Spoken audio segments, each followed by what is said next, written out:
Ahnung. Ich habe keine Ahnung, aber bei mir ist es richtig an. Ich sag das, was es ist. Jetzt meine ich, jetzt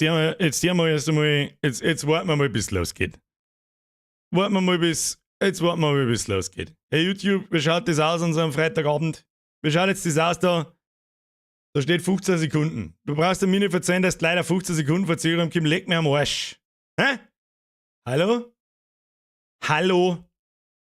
Hallo? Da siehst du es. Hier ich mich schon selber. Wunderschön. So, also mit Phase 1. Alles gemütlich, eins nach dem anderen, Kinder. Papa ist kaputt. Der ist kaputt gegangen. Du, der ist ihm kaputt gegangen. Ihr habt ja keine Ahnung. Alles, was ist, kennst du da, ist ein Kindergeburtstag dagegen. So wie der was ist. Jetzt warte mal. Bevor Timmy Boy, du bist auf alle Fälle schon mal der Popomann. Obacht.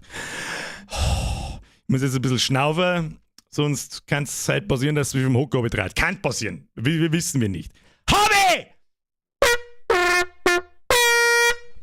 Ich bin's! Dem Bierger! Timmy Boy, grüß zu dir daheim. Grüß Gott. Grüß Gott beieinander. Sag, grüß mal einen Haufen rein, bevor ich wieder. Wie heute nicht, bitte. Bitte, heute nicht eskalieren. Papa ist kaputt. Erkläre ich gleich. Ist eine simple, aber so eine Geschichte von Welt. Passiert die Besten. Was es ist. Gehen wir gleich dazu.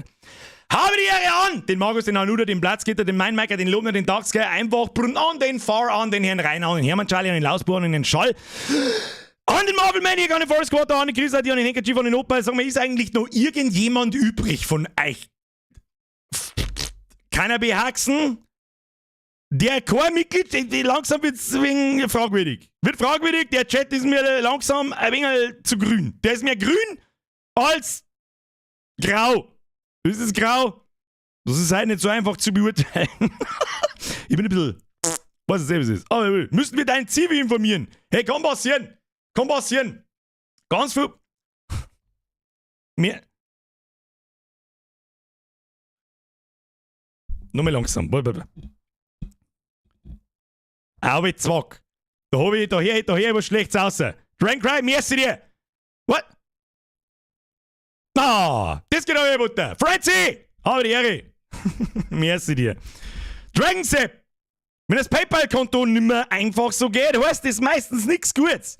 Please, stop throwing money at that fat guy in the Internet. Mein Micah Sepp, auch wieder zurück. Nein, das ist der Sprengi. Kruzifix, ich lese schon wieder. Oh Gott, das wird halt Cordono-Sound. Oh, ich glaube, ich weiß warum. Oh, ich habe was umgestellt. Ja, ich habe gestern... Ja, was jetzt? Geht das? Jetzt was? Jetzt hier was? Ich habe was umgestellt. Das muss ich ehrlich sagen, ich habe was umgestellt gestern. It is what it is. Kein Ton. Ja, es ist scheiße. Warum hier? Geht er jetzt? Please. Please.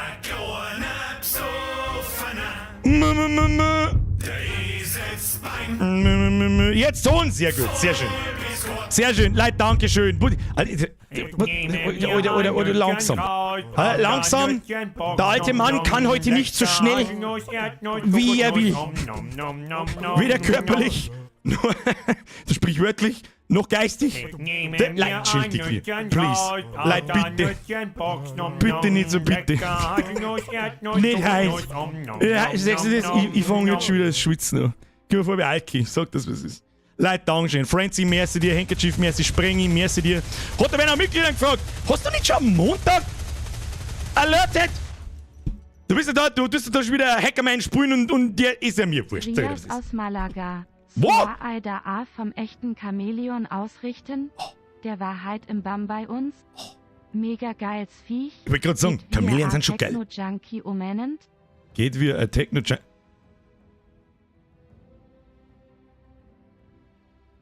So sollte man halt spulen, 2 Stunden lang so.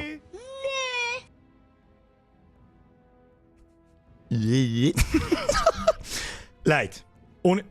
Bitte. Bitte. Es wird schon wieder. Bitte, ernsthaft jetzt. Please. Bitte. Nicht an Sonderstreams.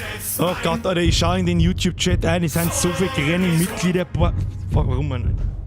Ich nehme mir ein Nüsschen raus aus der Nüsschenbox, nom nom. Ich würde halt gern, Haselnuss, Erdnuss, Kokosnuss, nom nom nom nom. wie gewohnt, in gewohnter Lautstärke befehlen. Nehme mir ein Nüsschen Aufhören. raus aus der Nüsschenbox. Nom, Ich kann nom, nicht. lecker. Es kann passieren. Erdnuss, Kokosnuss, nom, nom, nom, nom, Leute, danke schön. Ernsthaft. Ich versuch's vorzulesen. Ich weiß gar nicht, wie ich oben wandle jetzt. Ich weiß nicht. Mein Maika. Ist auch ein neues Mitglied, glaube ich. Oder wie viel neue Mitglied? Was ist denn heute? Ist halt Free Member YouTube Blatt, oder? Was ist da los, oder? Da wo ich gehört! Mein Maika, mir ist wieder ein Resub. Es ist ein Resub. Da steht zwar New Member, aber ich weiß ja. Wir sind sagen, der Vorstand vom Erinnerungssquad. Mr. Entertainer Lerby, merci für eure Mitgliedschaft. Dankeschön, welcome to the squad. Andal, merci dir für den Resub. Klaus, merci dir. Grüß aus Malaga. Malaga, ich wünsche dir einen schönen Urlaub, Alter. Gensel, merci wieder ein Zwickel. Mitch, welcome to the squad. Ich glaube, du warst aber auch schon mal dabei. Bin mir nicht hundertprozentig sicher, könnte aber möglich sein. Aber mein geschundenes Rentnergehirn, ja, ist heute sonst schon fragwürdig, aber heute ist speziell fragwürdig. Stefan, ja, Hörschelstippo, merci wieder mit. Alter, ist hier der Mann. Bitte, Leute. Bitte, Leute, macht es mir nicht nur schwerer, wie ich gonna die. Beutelkammer, merci wieder ein Resub. Friday, welcome to the squad. Der Icy Sniper, 20er ist zu früh, ohne Scheiß, die Woche ist eh schon sauber, krass, eskaliert, please. Heißt der Lohnkämmer, jetzt zeigen wir es weg. Ja, gut, dann soll ich nichts. Heute ist der Lohnkämmer am 8.9. Das ist seltsam. Das ist, das ist nicht die Regel. Das ist alles, was ich weiß. Mikey Boy, merci für deine 15 Monate. Zuschauer seit 2 Jahren. Zeit vergeht voll. Das ist so krass. Da haben wir uns gestern auch ganz lang drüber unterhalten. Philipp der Blöde, was doch auch schon Micky? Was ist das? Hä? Ihr habt's mich alle im August verlassen. Ich weiß nicht, wie es ist. Ihr habt mich alle im August verlassen und jetzt gibt's alle wieder. Ich hab euch schon ein bisschen lieb. Ein bisschen schon. Welcome to the squad, Timmy Boy. Nummer kriegst du wieder einen Bürger. Lieber zu früh, wie zu spät, oder was sagen Sie dazu? Das stimmt. Du hockst auch schon wieder seit 1,5 Stunden drin. Ich weiß nicht, was mit dir los ist. Ja, Rössler, mir ist wieder ein Zwickel 50. Alter, please. Wer war das jetzt? Ich hab's lesen können, das war schnell weg, oder? Das war schnell weg, oder? Ich sag das ist ein. Datem neue Member. Brauchen wir. Da Schädelwedepelten drum. TikTok hat mir einen Strike-Account. Diese Muschi-Plattform, Alter. Wie viel Zeit haben wir schon? In 10 Minuten? Ja, ab da dürfen wir das Flur anfangen, habe ich gehört auf YouTube. Cybergame. Wer war jetzt das? Ich kenne mich überhaupt nicht. War das ein Stell? Ich habe keine Ahnung. Kauf da Schellbe-Tabletten drum. Oh, du bist sehr nah dran. Du bist sehr nah am Problem. Obacht, Kinder. So, jetzt ist 7 noch. Wir fangen sehr bald zum Spulen und sehr Gemütlichkeit. Warum? Wie das manchmal so ist. Sitzt halt du so ganz spontan an einem Donnerstag, wenn du weißt, du musst am Freitag nicht aufstehen und nichts tun. Nachmittag erst die seriöse Arbeit. Wir haben heute eine neue Podcast-Folge aufgenommen, das habe ich natürlich gewusst und dass wir heute streamen, habe ich natürlich auch gewusst. Ja, so aller Fassaden sitzt halt dann so mit so Spätzchen am Balkon so hoppala, wie das ja gegangen ist, also ganz blöd. Zunbredel runter, dass du sagst, Kruzifix ist das Mitte September mal bis es wieder beim scheiß August, wo ich Urlaub gehabt hab. Aber ich fang nicht da nicht an. Was ist der Bierli? So, Falle. Dann steht da so ein Bierli da. Kurze Zeit darauf war das Bierli halt weg. So wie das ist. Dann, andere, scheiße, das eigentlich hast du, zurück an die Baustelle. Hat er ein Bierli? Ja, weil er auch ein Bierli. Timmy Boy, Schluss jetzt! Ich erzähle jetzt eine Geschichte, die ist wichtig. Das ist wichtig. Für alle, die es nicht mitkriegen, wenn es später kommen und sie fragen, Alter, wie schaut denn ja aus? Sie hätten etwa, weiß ich nicht, 14 Tage lang ins Eckkind gestiefelt, den Trottel, den Fetten. Was ist mit dem? Philipp der Flagger, merci wieder in Euro. Habe die Ehre, ich bin der Flagger 2, Brokeback. Merci. Timmy Boy, nochmal merci. Das ist auch Schluss. Ja, wenn das dann so ist, dann war die auch weg. Schluss jetzt! Hallo! An die Wand! Sie! Streamen! Nee, no, donna schon! Sie! Schichte! Sitzt man immer noch so am Balkon dort. Sonnenbredel runter, sagst du, hey, Kruzifix gibt's es, ich schwimm schon wieder in meinem Arschwasser im Kreisverkehr auf meinem Balkon umeinander. Da hab ich mir gedacht, was hilft da? Ja, scheiße, das heißt da, schmeckt's noch halb. Ja, da waren wir bei 3. Wie das dann so ist, geht die Runde wie von vorne los. Und der erste, was noch halb? Dann sag ich, nein. Also wie, nein? Hat das nicht ausgegangen. Bürgerin hat auch. Die hat gesagt, nein. Heute nicht. Ich hab gesagt, gut, ist mir wurscht. Ja, ich hab kein Bier mehr. Ja, aber in der Vitrine steht noch eine Flasche Absolut. Wodka. Ja, und ich hab nur noch Orangensaft und Maracuja-Saft. Ja. Und da sind wir nun. Da sind wir nun, schwitzend, im eigenen Saft. Und das war eigentlich noch gar nicht einmal so das Problem, glaube ich. Da gibt man ihn weg. Ah, ich schlafe da wegen, das passt schon, keine Ahnung. Das Problem ist, ich habe es am Mittwoch schon gesagt, ich habe Probleme mit meiner linken Schulter. Deswegen sitze ich also ein bisschen da wie ein absoluter Volltrottel. Ja? Ein absoluter... Hörst du jetzt auf? Servus aus Österreich, Servus Leid. Hau die Ehre zurück, Mr. Entertainer. Küsschen, Nüsschen. An die Band, merci für den Zwickler. Hab ich schon vorgelesen. Ich hab jetzt schon wieder vergessen, was ich vorgelesen habe. Wolfgang, merci dir. Zum Thema Muasma eigentlich 2023 Chart zwischen Mitgliedern mit Vaginen unterscheiden. Mit und Vaginen? Penissen. Mit Vagininnen. Ist, glaube ich, dem mit Vagininnen. Ist, glaube ich, der politisch korrekte, Entschuldigung, Terminus. So, Kinder, jetzt pass auf, linke Schulter. Keine Ahnung, wie Mittwoch schon gesagt. Seit Dienstag tut mir meine Schulter weh. Dienstag war noch nicht so schlimm, Mittwoch war richtig krass. Und zwar, ich gehe niemals zum Doktor. Und das nächste ist, ich fries.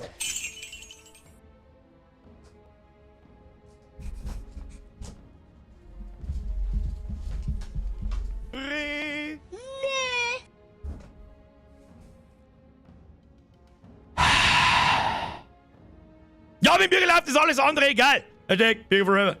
Ja, jetzt bin ich der Dr. Zausehaarmann. Wegen mein Maker. Hostenträg.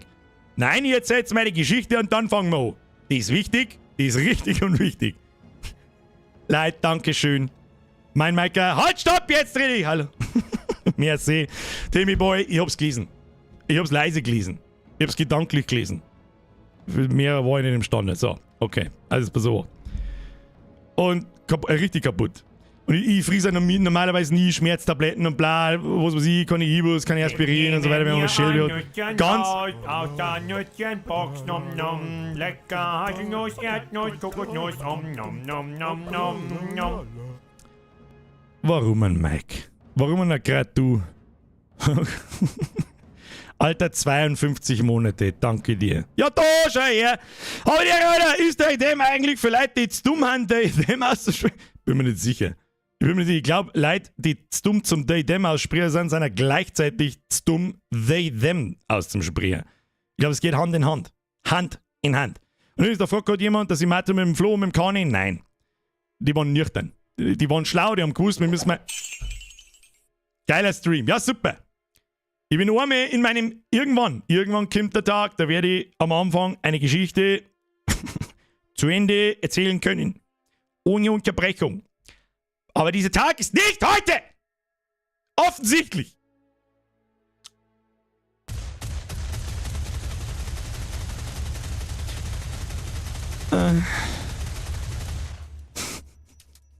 Du, wir haben Zeit.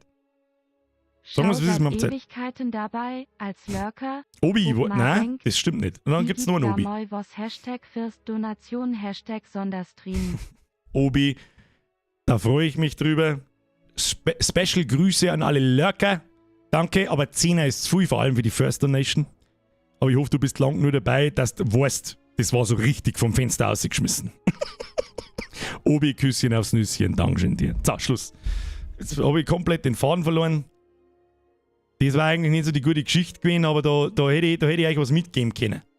So einen Rat, so einen richtig weisen Rat eines alten Mannes. Ich meine, schaut mal so, wie viel graue Jahre ich in der Sommerpause in meinem Bord drin gekriegt habe. Das ist ein Wahnsinn.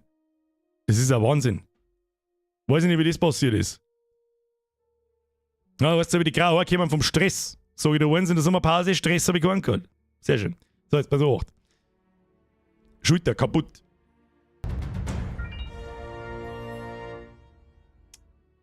Einfach danke für UIS Bussi aufs Nussi. Herr Mauling?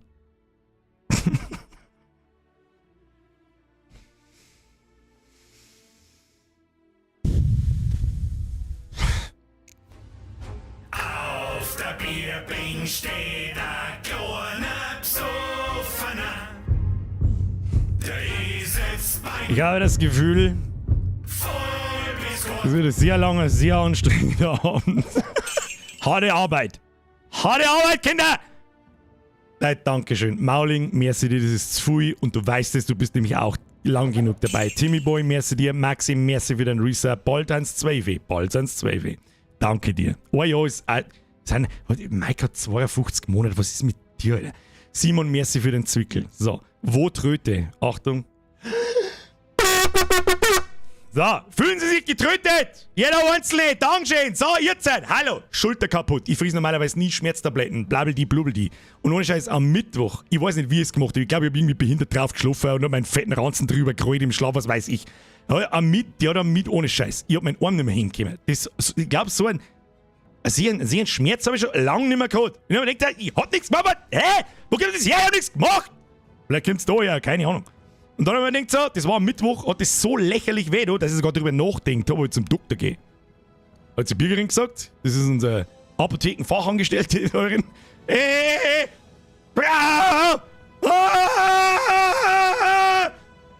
hat sie gesagt, ja, der Ibu habe ich halt noch.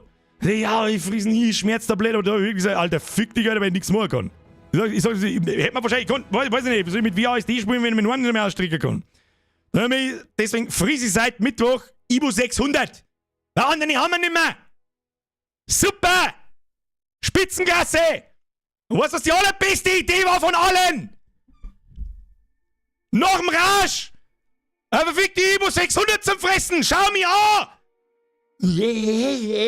Also, wenn er nur Scheiße, wenn er ungewöhnlich viel mehr. Nehme mir ein Nütchen Simon! raus aus der Nütchenbox. Nom, nom. Lecker Haselnuss, Erdnuss, Kokosnuss. Nom, nom, nom, nom, nom.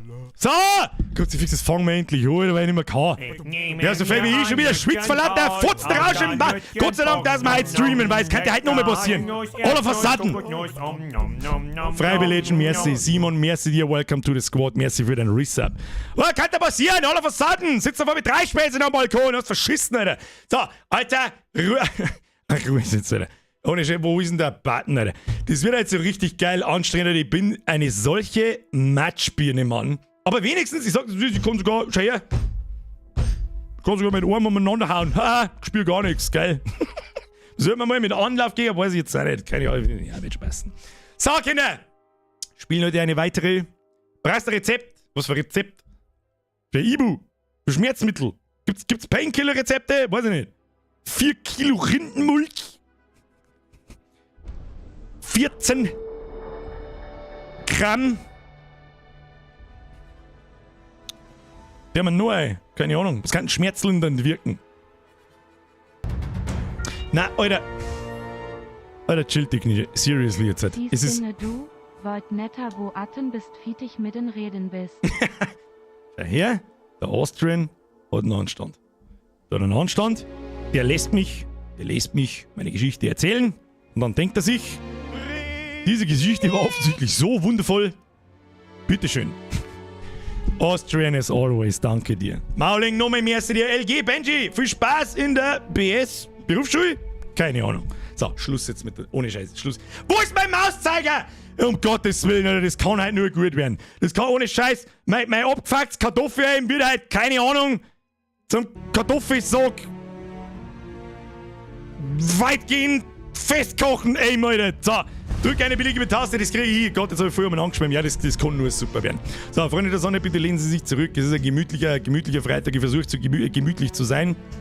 Ich möchte nur kurz mitteilen, dass Blutwurz hilft viel. Ja.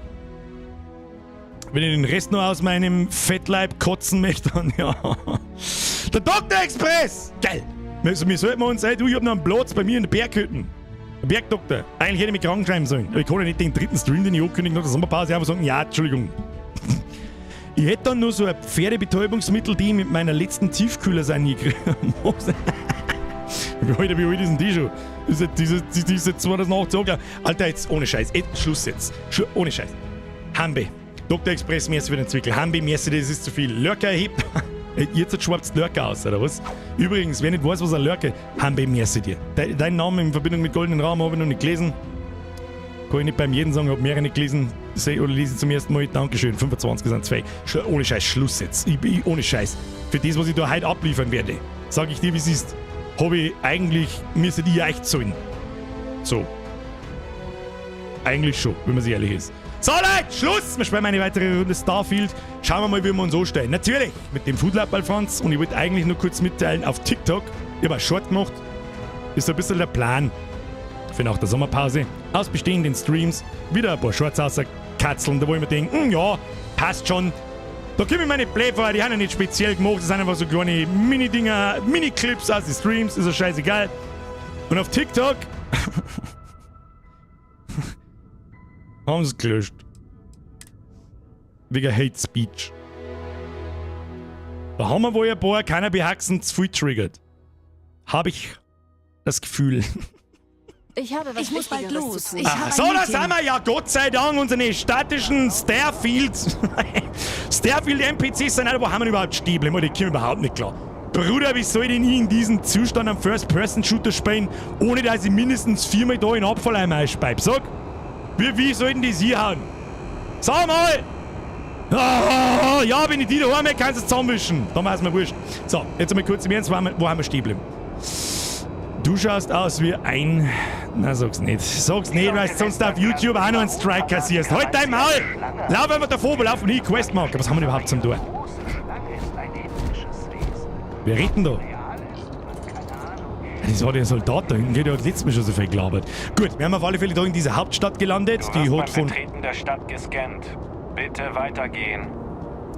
Kann jetzt einmal ihr UC-Sec Security-Trottel, wenn ich irgendwo in den Nächten stehe, als dumme Maul, weil ich ausrast. Vielleicht sollte man... Okay. Kein Kopfgeld. Dann schönen Aufenthalt. Wen? Auf mich, auf den Roboter, auf den... Wo sie fast gesagt hat. Der Sprenger kennen sie wieder aus, top. Sprenger, was hast du mir? Das mit den NPCs starten ist übrigens ein Bug, der im nächsten Patch behoben wird. Cool. Ja, schön. Ist ein wichtiger Patch. Ist wichtig für solche Spiele. Ich sag das jetzt, wie es ist. Wir gehen jetzt so in den Zuge der Questmaster. Wir machen es halt ganz... I'm a simple man. I see a quest marker. I press W. But... Wir kommen... Ich hätte gern das Journal. Das war nicht auf J, sondern auf L. Hey, ich erinnere mich an irgendwas. Da noch nicht komplett Brainfuck, was Aktivitäten. Sprich mit dem Wissenschaftler beim Baum. Das weiß ich noch. Nebenquest, die haben wir beim Vorbeigekriegt. Und ein kleiner Schritt. Begib dich zur Loge! Must District.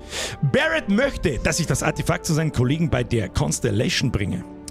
Für die Reise stellt er mir sein Schiff, die Frontier und sein Roboter Vesco zur Verfügung. Jetzt haben wir wieder beieinander, ich konnte mich wieder sammeln. Herzlichen Glückwunsch mir selbst, da klopfe ich mir mal sauber auf die Schulter. Wir haben natürlich in der Hauptquest, wir haben dieses komische Artefakt da geborgen und dann haben irgendwie dann wurde getanzt und Musik oder irgendein Scheiß. Und jetzt schauen wir uns die Gaudi einmal an, was das für ein Artefakt ist. Ich nehme an, das ist die Hauptquest. Das ist New Atlantis Transit, kurz die NAT. Der kostenlose Nahverkehr der Stadt. Wir können direkt in den Mast-Distrikt. Aha! Okay, das ist also ein Schnellreisesystem innerhalb der Hauptstadt. Das ist auch, da hätte ich mir jetzt auch wieder... Ich hätte mir da wieder 2 Optionen gewünscht. So, einmal hätte ich es mir vielleicht sogar angeschaut, dann natürlich nimmer. Dass man einmal wirklich einsteigen kann, selber, so wie in das hat man in Half-Life 1 schon kennen, Bethesda. Fucker, yo! Erzähl mir nicht, dass das wieder zu viel, was weiß ich was war. Und dann, oder halt dann auswählen kann per Schnellreise. Da die cool finden. So, wir müssen in den Mast-Distrikt. Ab geht's. Okay, machen wir wenigstens eine kleine Animation. Ist auch in Ordnung, aber keine lange. Dafür ist dünn. Oh Gott, halt dem mal. Oh Gott, halt dein verwirrtes Suffmaul, du fetter Volltrottel im Internet. Damit meine ich übrigens mich, falls sich wieder irgendjemand getriggert fühlt. Alter, was? Das Wasser ist ästhetisch recht ansprechend. Sagt jedenfalls Barrett. New Atlantis bezieht seinen Strom größtenteils aus moderner Hydroelektrik. Ja, aber die Sache ist folgende. Ich hab die nicht gefragt, oder? Oh, denn. Ist mir einfach egal. Momentan, also heute. Ansonsten bin ich gern bereit, mich in Ruhe umzusehen. Oh. Einer hätte ich fast gesagt Schwammerl und hab eigentlich Muscheln gemeint. Ich seh kein für gut beieinander. So. Persönliches Dankeschön schön noch an den Michael J. Der ist vorher Mitglied geworden, wie ich noch nicht mehr online war. Alter, was? 70 Euronen kostet der Spaß? Kann das wenigstens was außer Pronomen? Das kann man noch nicht so hundertprozentig sagen. Ich sag's euch, ich bin nicht so hundertprozentig. Muss Radcliffe überhaupt involviert werden? Das labern nicht. Präsidentin Abeyo will die Beziehung Bruder, warst dein Friseur? Was ist mit dir, Beamter? Denk mit. Du, bei uns kommst du mit der Frise nicht raus, sag ich, was ist. Gut, dann sehen wir uns um 11:30 Uhr. 11:30 Uhr, merke. Aber, ja gut, das soll vielleicht ein bisschen Immersion schaffen, sage ich nichts, aber das... Irgendwann werde ich das Amt für interstellare Angelegenheiten leiten. Ja, aber wieder mal, ich hab dich nicht gefragt. Avery, tell. Chefdiplomat Yassin hat das Amt für interstellare Angelegenheiten fest im Griff. Okay. Luke! Merci für den Nisco Resub. Nice Mitglied. Achtung, kriegst Privaträte. Bussi aufs Nussi. So.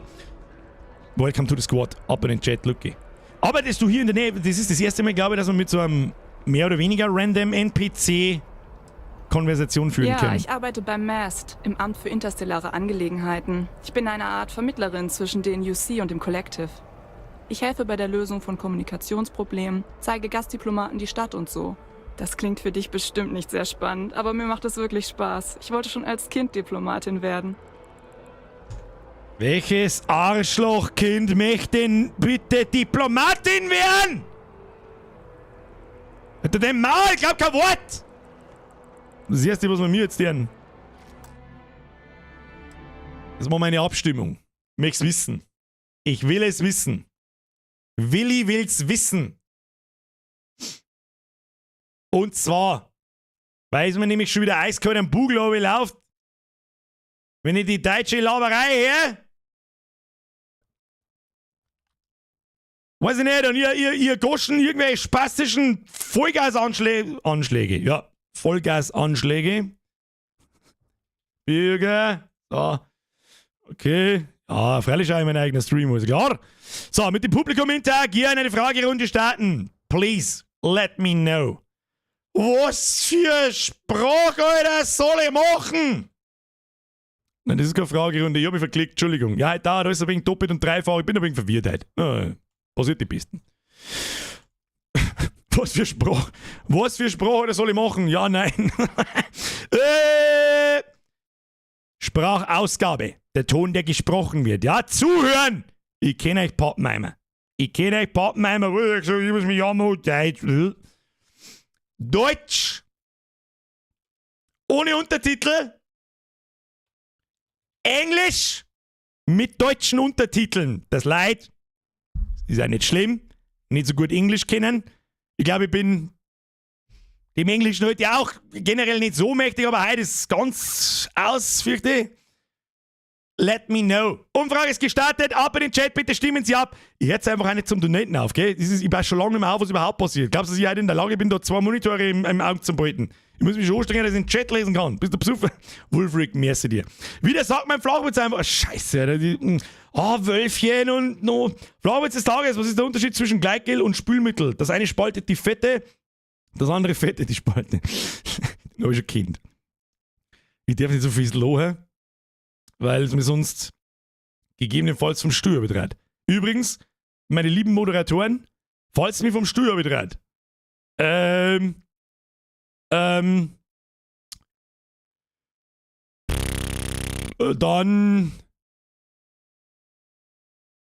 könnt ihr auf den Werbeknopf drücken. Ich bleib dann ein wenig liegen und das wird dann schon wieder. So, Luki, merci für deine Mitgliedschaft. Wolfrick, merci dir. Firefighter, merci dir. Birger, anhand deiner Meinung hole ich mir das oder nicht, weil deine Meinung ist mir wichtig, du hast viel Ahnung. Nee, ganz ehrlich, jetzt versuche ich kurz mal serious. Erstmal Dankeschön, das finde ich ein schönes Kompliment. Aber es ist natürlich auch viel so, dass es ist sehr viel persönliches Empfinden natürlich auch. Ich sage auch, dass zum Beispiel Fallout 4 ein unfassbar gutes Spiel ist und es gibt auch viele, die sagen, es ist scheiße. Bis jetzt sage ich nur Gutes, wir haben aber auch noch nicht wirklich viel Spielzeit. Und bei den Spielen, bei Bethesda-Spielen ganz im Speziellen, braucht man ein bisschen eine Playtime. So, erstens, das kann ich alle wegen dir sagen, der Rimworld oder Satisfactory. Ja gut, da habe ich kein schlechtes Gewissen. Merci für den Fünfer. Aber noch, und wen? Jeder, der sich das Spiel holt, kauft es ja nicht für 70. Der ahnungslose Trottel! Noch habe ich keine Ahnung. Aber für das habe ich einen Sprengi, der weiß jeden Shortcut auswendig, das passt. So, haben wir's. Na, Kim, Na, Kim, Leid. Komm, Bütchen. Kim, was legt's mir am Arsch? Also jetzt ernsthaft. Ihr könnt's mir jetzt nicht mit 51% Deutsch und 49% Englisch. Kim, Alter.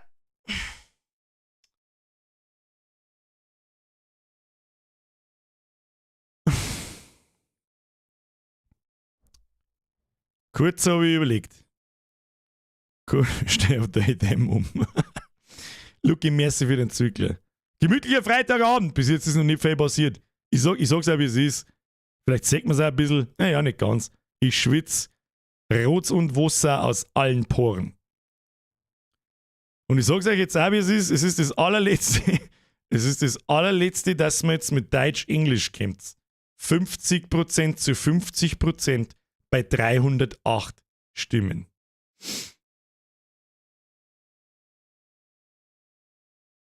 Sag's euch, wie es ist. Kurz habe ich überlegt, am Sonntag, wenn ich die Discord-Ankündigung mache, und so das Beutel, was kommt am Montag, was kommt am Mittwoch, mein Beutel da so eine, Text schreiben und den Scheiß ein bisschen, wie ich es jeden Sonntag mache. Und kurz habe ich überlegt, so, ist der Stream am Freitag eine gute Idee? Was nicht? 50-50? Ja, nein!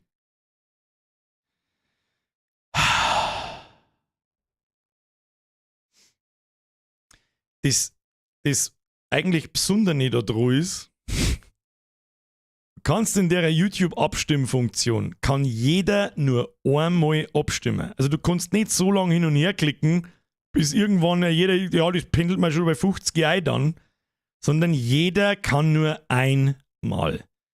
Und ihr verdammten Arschlöcher!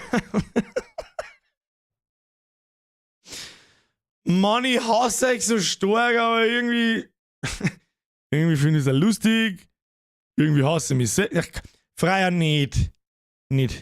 Papa ist kaputt heute. Im Ernst. Dantelos, so jetzt zum zweiten Mal. Dann habe ich die versehen, es tut mir wirklich leid. Ich kenne mich doch heute nicht aus. Ich habe es doch lange versucht zu mir erklären. Ein Dankelus vom Dantelus, aber kein Bussi aufs Bauchi oder Nussi. Das ist okay, Hey, wer nicht muss, jeder kann, keiner muss. Dantelus, merci. Freier, zu dir sage ich schon nichts mehr, weil du nicht aufhörst, weil es einfach total wurscht ist. Ein wenig spät dran, aber hast ein bisschen eine Brotzeit geht. Du, Alter, da kaufe ich mir, wenn ich den morgigen Tag überlebe, je nachdem, wie ich morgen benannt bin, kaufe ich mir morgen eine Käseplatten und eine Wurstzeitbredel, hätte ich jetzt fast gesagt. Ja, ihr wisst schon, was ich meine.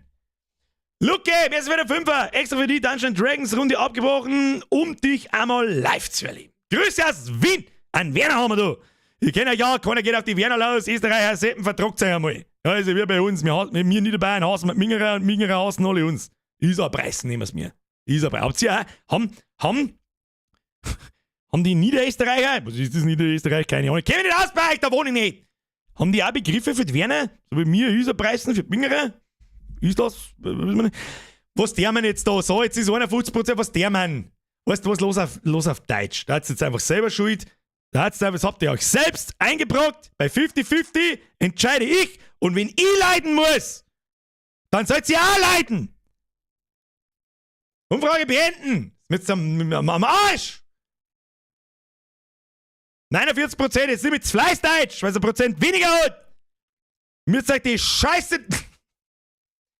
Ja, so Ich bekomme von den Bäumen hier einfach nicht genug.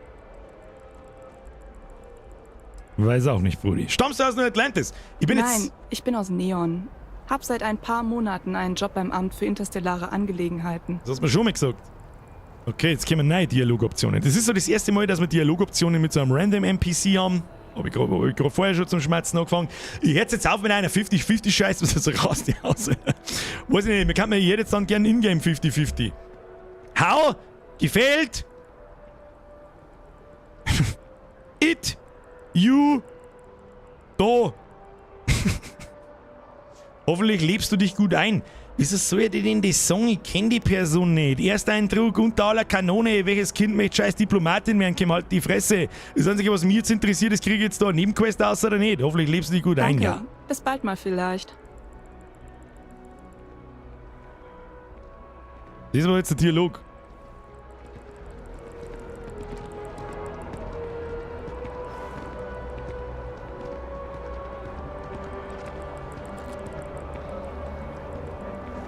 Kann man mit jedem NPC schmerzen? Oder nur die beim Vorbei... Das ist ja mal ein Post raus. Schönen Tag noch. Ich finde, dass jeder eine zweite Chance hat. Schnell aus der Vorder, da gerade gesehen. Alter, wo muss ich überhaupt hin, sag? Wir haben jetzt da in New Atlantis. Wir müssen mal irgendeinen Seppen finden, der weiß, was wir in unserem wo ich käme, kann stecken nicht aus. Spreng ich, wo muss ich hin? Wo war, jetzt pass auf, wir haben einen Scanner und da war irgendwo, nein, das war nicht. Auf F war, glaube ich, das Scanner. Du hast die Quest deaktiviert, drum, die sind so Sachen, die check ich halt nicht. Stimmt. Spreng ich, pass auf, spreng ich. Streamst du für mich? Luki, Schneidl, die habe ich übersehen. Extra für die, da habe ich doch nicht übersehen, habe ich vorher schon gelesen. Oh Gott, ich bin maßlos überfordert. Sieh, der Jogginganzug, der steht einer.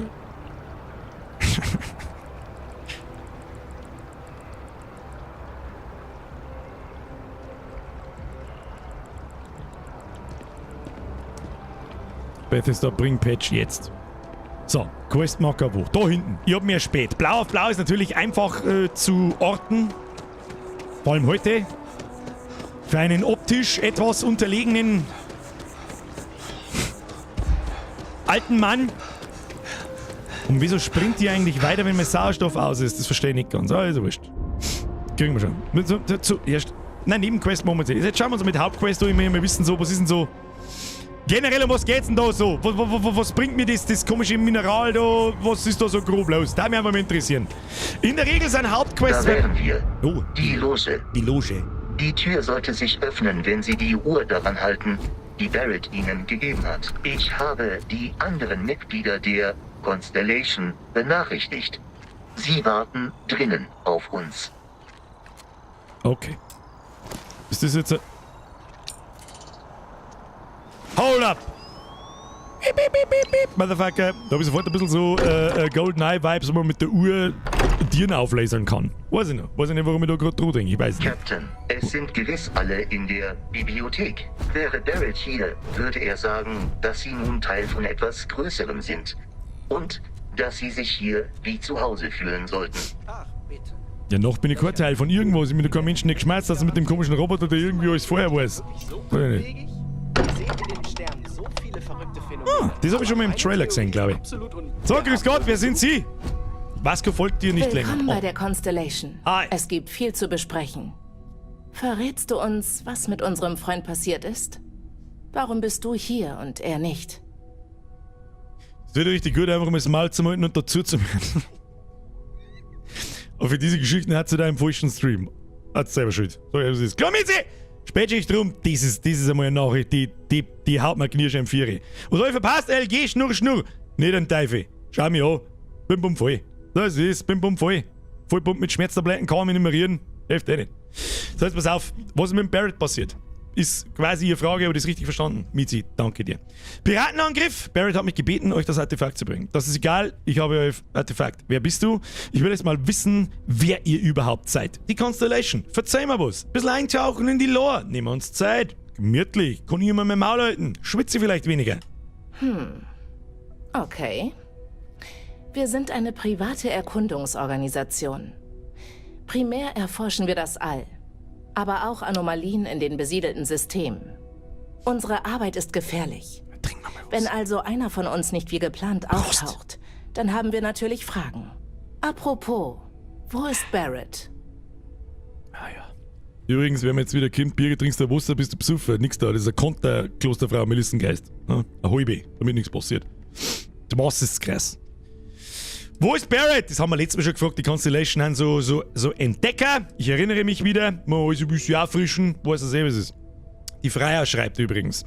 Also für die Anforderungen für 4K haut mich die Grafik nicht um, wenn ich ehrlich bin. Ich muss ganz ehrlich sagen, Grafik finde ich eigentlich schon ganz geil.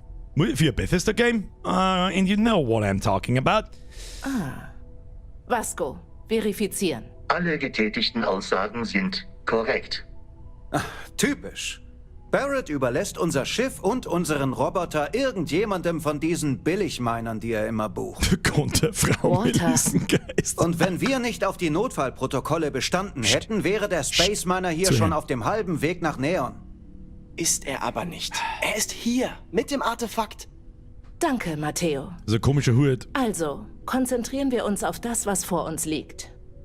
Was ist passiert, als es extrahiert wurde? Hat jemand etwas gesehen oder gehört? Ich war allein. Schon wieder Lichter und Musik. Ich bin doch fest davon überzeugt, dass letztes Mal noch Tanzen dabei war. Weißt du, was richtig krass ist? Ich versuche mich auf den Inhalt des Gesprochenen zu konzentrieren. Und scheitere kläglich. Ja, wird schon nicht so wichtig gewesen sein. Ja, helle Lichter und Musik, das habe ich schon mal gesagt. Ich rede nicht darüber, das Ding hätte mich fast umgebracht. Das weißt du gar nicht, du warst einfach nur bewusstlos. Foodlab fahren, was redest du wieder für einen Schmarrn? Wie oft ist das schon passiert? Wer hatte diese Vision noch?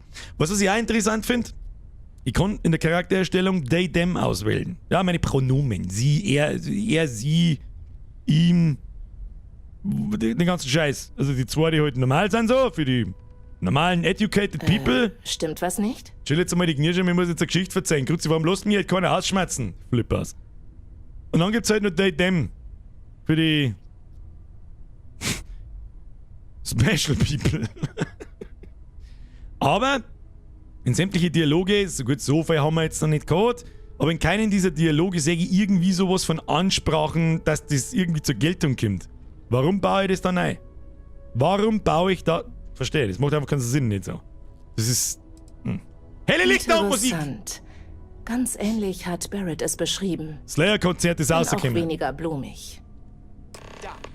Hört ihr das? Glaubt ihr mir jetzt? Das heißt, wir haben noch jemanden, der so Dinge schon gefunden. Ah, ja, da schön, schön, schön. Passiert ist. Aber wenn du erwartest, dass wir an Märchen glauben, Cod. Wenn das hier das größte Mysterium im Universum ist, kann es doch auch Teil des ultimativen Mysteriums sein. Meine Herren, Konzentration. Noel, es ist Zeit, deine Theorie zu testen. Gut, mal sehen. Die Artefakte reagieren aufeinander. Die Teile, die wir schon haben, bewegen sich, wenn sie sich nahe kommen. Wenn wir das Neue zu den zwei Alten hinzufügen... Das Artefakt. Leg es bitte hier auf den Tisch. Ich würde gerade sagen, da liegen ja schon zwei Artefakte auf dem Tisch, lege meins dazu, schauen wir, was passiert. Das probieren wir einfach. Das ist es. Genau wie die anderen. Und wir dachten zuerst, es gibt nur zwei davon. Was ist denn da so drauf? Oh. Ah, mein Gott, das ist es. Sie reagieren. Seht Ich hab nur, wie übrigens sie sich Taschenlampe gehabt. zusammenfügen.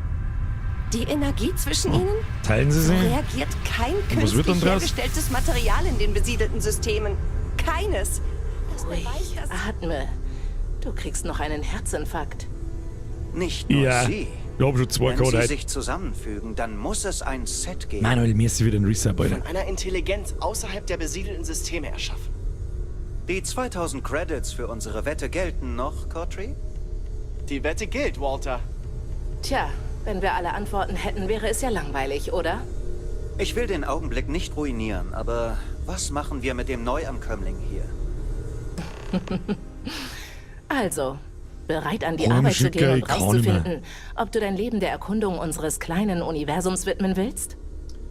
Das ist jetzt wieder, ich glaube, ich höre auch schon wieder Déjà-vu vom Mika. Ich glaube, das ist ein bisschen auch die Constellation, aber wenn wir jetzt die Quests suchen, ist das die Fraktion der Hauptquest, nehme ich an. Okay, ich bin dabei. Wie geht's jetzt weiter? Das war dabei einfach funktioniert, das ist alles etwas viel.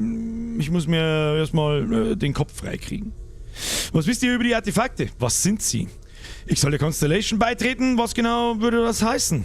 Das darf mir ja, ein bisschen in die Lore eintauchen. Was sind das für Artefakte? Was wissen die schon so drüber? Da sind so Symbole drauf. Schaut nach Alien-Tech aus. So ein bisschen so. Allein für sich sind sie nur seltsame Metallbrocken. Eine weitere Merkwürdigkeit aus den Weiten des Alls. Aber was sie sind? Was sie ergeben? Tja, du darfst jetzt helfen, dieses Rätsel zu lösen. Okay, also auf gut Deutsch sagen wir wissen einen Scheißdreck. Wir haben uns alle der Erkundung des Alls verschrieben. Auch wenn die Menschheit sich zwischen den Sternen niedergelassen hat, müssen wir weiter das Unbekannte erforschen. Ansonsten wird nur erwartet, dass du dein eigenes Urteilsvermögen nutzt. Wie wir alle. Sind alles so unfassbar. Also entweder bin ich wirklich halt zu dumm, Dinge zu verstehen, oder das ist einfach alles recht nichtssagend, was ich da erfahre. Ja, bin ich halt dabei, wie was für Optionen habe ich? Komm ruhig erst mal an. Bereit ist? Stell dich einen Jetzt wieder vor. ein Reset. Es sind gerade nicht alle Mitglieder hier, aber du wirst sie bald kennenlernen. Komm zu mir, wenn du soweit bist. Wir gehen ein wenig auf Reisen. Ich zeig dir die Grundlagen. Und hier, das hast du dir verdient, weil du uns das Artefakt gebracht hast. Zusätzlich zu den Credits erhältst du von uns einen Rucksack mit ein paar Extras. Du brauchst ihn da draußen ohnehin. Achte nur auf deinen Kopf.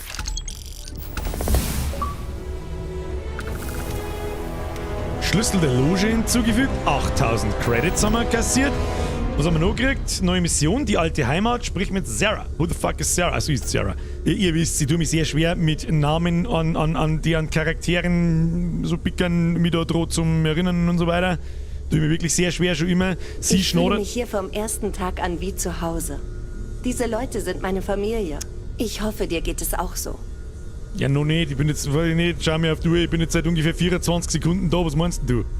Ich hab gehört, du schnodderst recht fett. Tschüss dann. Ja?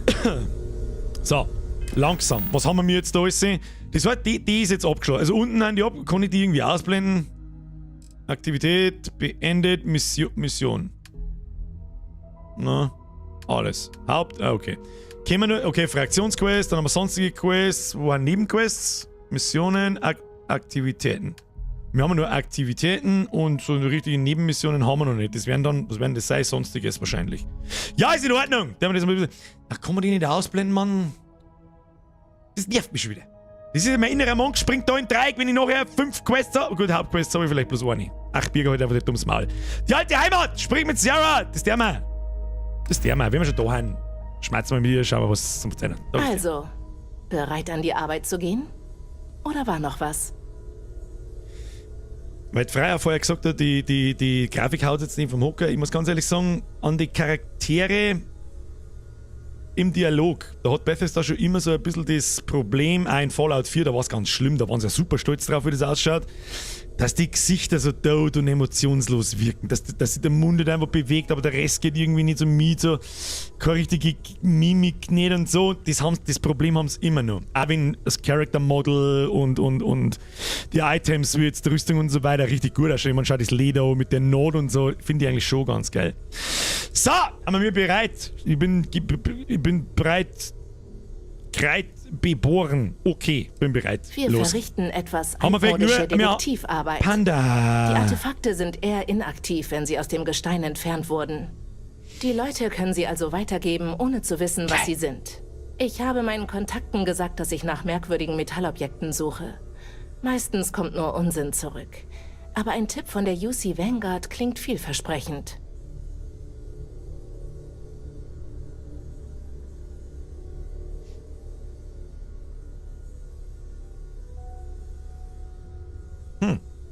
Schickt uns natürlich auf eine Mission. Gut. Mir ging es am Anfang genauso. Vielleicht habe ich einen kurzen Schlaganfall gekriegt. Ein Kribbeln in der Luft, wenn man weiß, man steht vor einer Entdeckung. Aber das ist nicht alles. Ich will die Gelegenheit nutzen, um zu sehen, wie du dich machst. Und damit du mehr über uns erfährst. Ich bleibe bei dir. Wir reisen zusammen, bis wir ein Artefakt finden oder die Spur sich im Sande verläuft. Aha! Sarah wird als deine Begleitung fixiert, wenn du fortfährst. Oh, das ist unsere erste Begleiterin. Das ist aber schnell gegangen, dass wir eine erste Begleiterin haben. Verstanden, wir sind ein Team, bis wir das Artefakt haben. Dann werden wir es einfach nie holen. Machen wir lauter Nebenquests, dann haben wir immer zu zweit, sind wir total OP. Eigentlich will ich erst noch etwas alleine machen. Was habe ich von der Sache? Zahlt die Constellation mir ein Gehalt? Das sind die richtigen Fragen. Außer dem Schiff, dem Roboter und einer kostenlosen Wohnung, meinst du? Wir können gelegentlich ein paar Mittel verteilen. Und vor allem können wir dir einen ordentlichen Anzug besorgen. Wir sind Entdecker. Wir haben reichlich entsprechende Ausrüstung. Je mehr du mit uns arbeitest, desto mehr profitierst du davon. Ich finde, das ist so nicht sagen. Manchmal kriege ich was, manchmal nicht. Ja, gut, wir sind ein Team. Wir müssen zum Mast. Ins Rekrutierungsbüro. Sari, pack deine Depp und deine Taschen zusammen, Abflug! Egal, was du früher warst oder was du da draußen treibst, es interessiert mich nicht. Solange du nicht die UC Security zu uns führst. Jedes Constellation-Mitglied ist sein eigenes Gewissen. Klar? So ist aber schnell Base geworden. Verstanden. Gut, dann spazieren wir ein wenig durch New Atlantis, ja? Sarah Morgan ist als Crewmitglied verfügbar. Sarah Morgan ist jetzt ein aktiver Begleiter. Okay, kann man mit der auch irgendwas da so? Wir müssen mit John Tuala im Mast reden. Das weiß ich schon, das brauchst du mir nicht sagen. Ich wollte eigentlich nur dir meine unnötig großen Items in den Arsch schieben. Habe ich mir schon gedacht, dass das geht. Bis dann. Okay, bis dann, bye. So. Ich stehe zu Diensten, Captain. Kann man nicht eher mal als Begleiter mitnehmen? Ich hätte eigentlich gerne eher mal als Begleiter irgendwie. Geht leider Captain, nicht. Nachdem Sie nun Mitglied der Constellation sind, stehe ich Ihnen uneingeschränkt zu Diensten. Und da Sie wahrscheinlich in unbesiedeltem Raum sein werden, wäre es ratsam, die Entwicklung von Erkundungsaußenposten zu erörtern, sollten Sie jemals eine Forschungsbasis errichten müssen. Nochmal, was? Errichte einen Außenposten auf einem Planeten. Oh, das ist vermutlich das Housing, so wie es in Fallout 4 auch gemacht. Okay. Bloß das, wenn wir heute anfangen, dann ist dieser Stream nur noch gefüllt mit Bau irgendeinen Scheiß und dann kommt der Pümmelhaus raus und dann gehen wir alle ins Bett. Ich könnte dich gebrauchen, Vasco! Entwicklung von Außenposten, wie meinst du das? Lagerarbeit. Für Mr. Barrett! Dieser Roboter. Wie lange bist du schon Mitglied der Constellation? Interessiert mich alles nicht, aber ich kann ihn brauchen. Captain, ich begebe mich an die zugewiesene Position. Was heißt jetzt das? Crew zuweisen. Frontier. Okay. Was war? Check jetzt nicht ganz. Was auf alle Fälle nicht zugewiesen. Sarah Morgan. Wie ist denn das jetzt, wenn ich der Frontier, so heißt mein Schiff oder unser Schiff, zuweist, ist die dann schon und läuft neben mir umeinander und wird erst zu einem Crewmitglied, wenn ich im Schiff bin? Wie läuft das? Sprengi! Ich brauche die Informationen! Information! Das Schiff hat 3 Crewplätze, hat nichts mit den Begleitern zu tun. Aber da steht doch eins von 2, rein ist meine Schiffe. Crew zuweisen. Sarah Morgan, Crew zuweisen. Und jetzt steht da Schiff. Frontier. Sarah Morgan Frontier zuweisen. Abbrennen. Vasco. Das macht irgendwie keinen Sinn. Ich krieg's nämlich nicht mehr außer. Mal alles, Schiff, Außenposten. Ja, das haben wir letztes Mal schon gelesen, dass man die Begleiter, es wird viele Begleiter geben. Habe ich so ein bisschen das Gefühl, weil man die in zig, keine Ahnung, wo überall zuweisen kann. Keine Ahnung, was die dann auch da deren. Die kann man in sein Schiff zuweisen, je nachdem, wie viele Leute das da reingingen. Und wir haben das allererste Schiff. Es gibt mit Sicherheit später Riesenschiffe, die man auch selber bauen kann. Und wir haben verschiedene Außenposten, wo wir es verteilen können. Was auch immer die da deren. Du kriegst dann im Schiff die Skills der Crew. Abziehen R. Oh shit, ich habe wieder nicht nach rechts unten geschaut. Das ist irgendwie so, diese Menüführung rechts unten, da passe ich nie auf. Frag mich nicht warum. So, sie. Abziehen, bestätigen, jawohl. So, nicht zugewiesen. Das heißt dann aber auch, ich gebe da außer. Oh, nein, das wird nicht. Gebe da außer. Lauft sie mir jetzt noch? Okay. Okay, passt. Ja gut, Abflug. Dann ganz easy ab zum Questmarker. Schauen wir mal, was passiert. Oder gehen wir vorher zum Baummann? Gehen wir vorher zum lustigen Baummann? Nebenquest? Schauen wir uns mal Nebenquest so. Ich weiß nicht. Ich habe einfach schon wieder so im Busy-Strahl, dass einfach Nebenquests wahrscheinlich 100-mal interessanter und cooler gestaltet sind als die Hauptquest. Ich muss mir jetzt bloß einmal Kruzifix nochmal einloggen. Ja, ins Hirn einloggen. Sprich mit Noel über die Unterbringung, sprich mit dem Wissenschaftler beim Baum. Das der wir jetzt. Das hört sich doch gut an. So, ist der dann grün? Sergeant Yumi sucht nach verlässlichen Leuten. Sprich mit ihm, wenn du Interesse hast. Wir wüssten das zu schätzen. Oh, kann man der USSEC beitreten, oder was? Ich habe so ein bisschen das Gefühl, ja, sprich mit Sergeant Yumi. Okay, einfach im Vorbeigehen. Sowas finde ich immer cool. Wenn es einfach im Vorbeigehen, die spricht der Bo und du schnappst so eine Nebenquest auf. Das habe ich in Baldur's Gate 3 sprichwörtlich lieben gelernt, sowas. Wenn man die Zeit und die Geduld hat, sich dann auf diese Geschichte einzulassen. Und ja, bereits mehrmals wiederholt, an diesem heutigen Tag wurden Fehler begangen. Bin ich ganz in der Lage. So, unglaublich, dass dieser Baum älter als New Atlantis ist. Stell dir vor, was er alles erlebt hat. So kleine Sachen sind auch ganz cool, wenn deine Begleiter dann so Sachen kommentieren und so. Auch cool. Kelton! Kelton Frosch! Wo schaust denn du hier? Los. Tut mir leid, ich darf nicht abgelenkt werden. Ich muss der Sache auf den Grund gehen. Okay, bin ich gespannt. Stimmt was nicht? Du klingst besorgt. Starrst du den Baum an? Ich starre nicht. Ich analysiere. Das ist wichtige xenobiologische Arbeit. Das ist ein Baum, Ich oder? arbeite für die Wissenschaftsabteilung des MAST. Ich studiere diesen Baum schon seit einer Weile und es gibt besorgniserregende Anzeichen. Bist du mit diesem speziellen Exemplar vertraut? Ist dir seine Wichtigkeit bewusst? Ich bin schon oft an diesem Baum vorbeigekommen und ehrlich gesagt habe ich ihn nie groß beachtet. Hat er irgendeine spezielle Bedeutung? Endlich kapiert es jemand. Es sei denn... Was, der redet mit mir? Verspottest du mich? Oh, diese Leute. Ich habe viel zu tun. Wenn du einfach nur gaffen willst, verschwinde bitte. Solltest du mir aber tatsächlich helfen können, wüsste ich das zu schätzen. Normalerweise würde ich Fremde nicht einfach um Hilfe bitten. Aber diesmal ist wohl eine Ausnahme nötig. Wärst du bereit, zusätzliche Daten für mich zu beschaffen? Das Erste, was mir auffällt, ist, die Begleiter mischen sich in das Gespräch ein. Dann weiß ich nicht, wo diese aggressiven Vibes auf einmal herkommen. Ich hab da nichts da. Ich hab bloß mal nachgefragt, Alter, gaffst du den Baum oder Trottel? Und was anderes hast du nicht da. Freilich helft mir. Ganz ehrlich, ich bin gerade ziemlich beschäftigt. Nö, wenn was für mich dabei raus... Oh ja.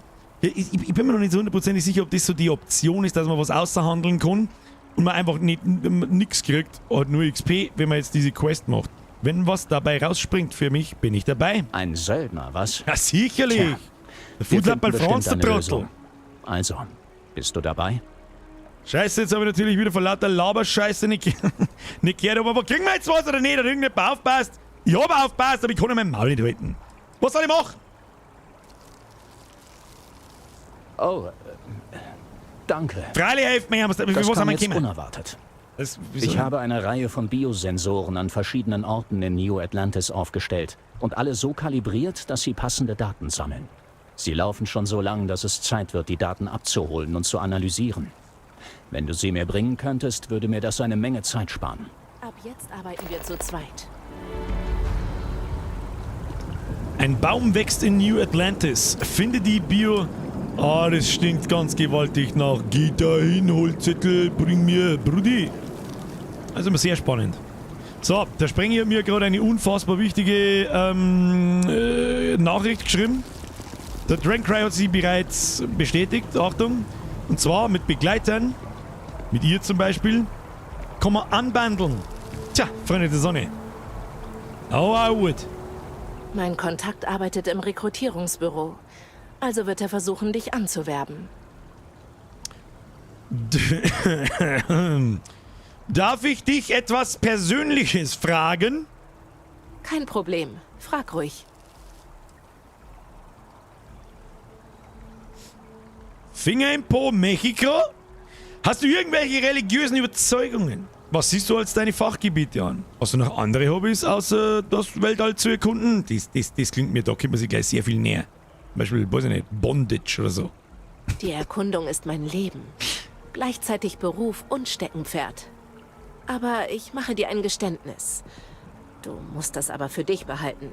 Einverstanden? Ja, ich bin der Zu Foodlab bei Franz. Schulzeiten war ich in einer Band. Und zwar nicht in einer Schulband, sondern in einer Rockband. Oh, krass. Wir hießen Ironic Comet. Lächerlicher Name, ich weiß schon. Aber wir waren Teenager und wollten einfach ein bisschen Spaß haben. Und bevor du fragst, nein, ich war nicht die Sängerin. Ich saß am Schlagzeug. Es ist natürlich nie was aus der Band geworden, aber es war eine schöne Zeit, an die ich gerne zurückdenke.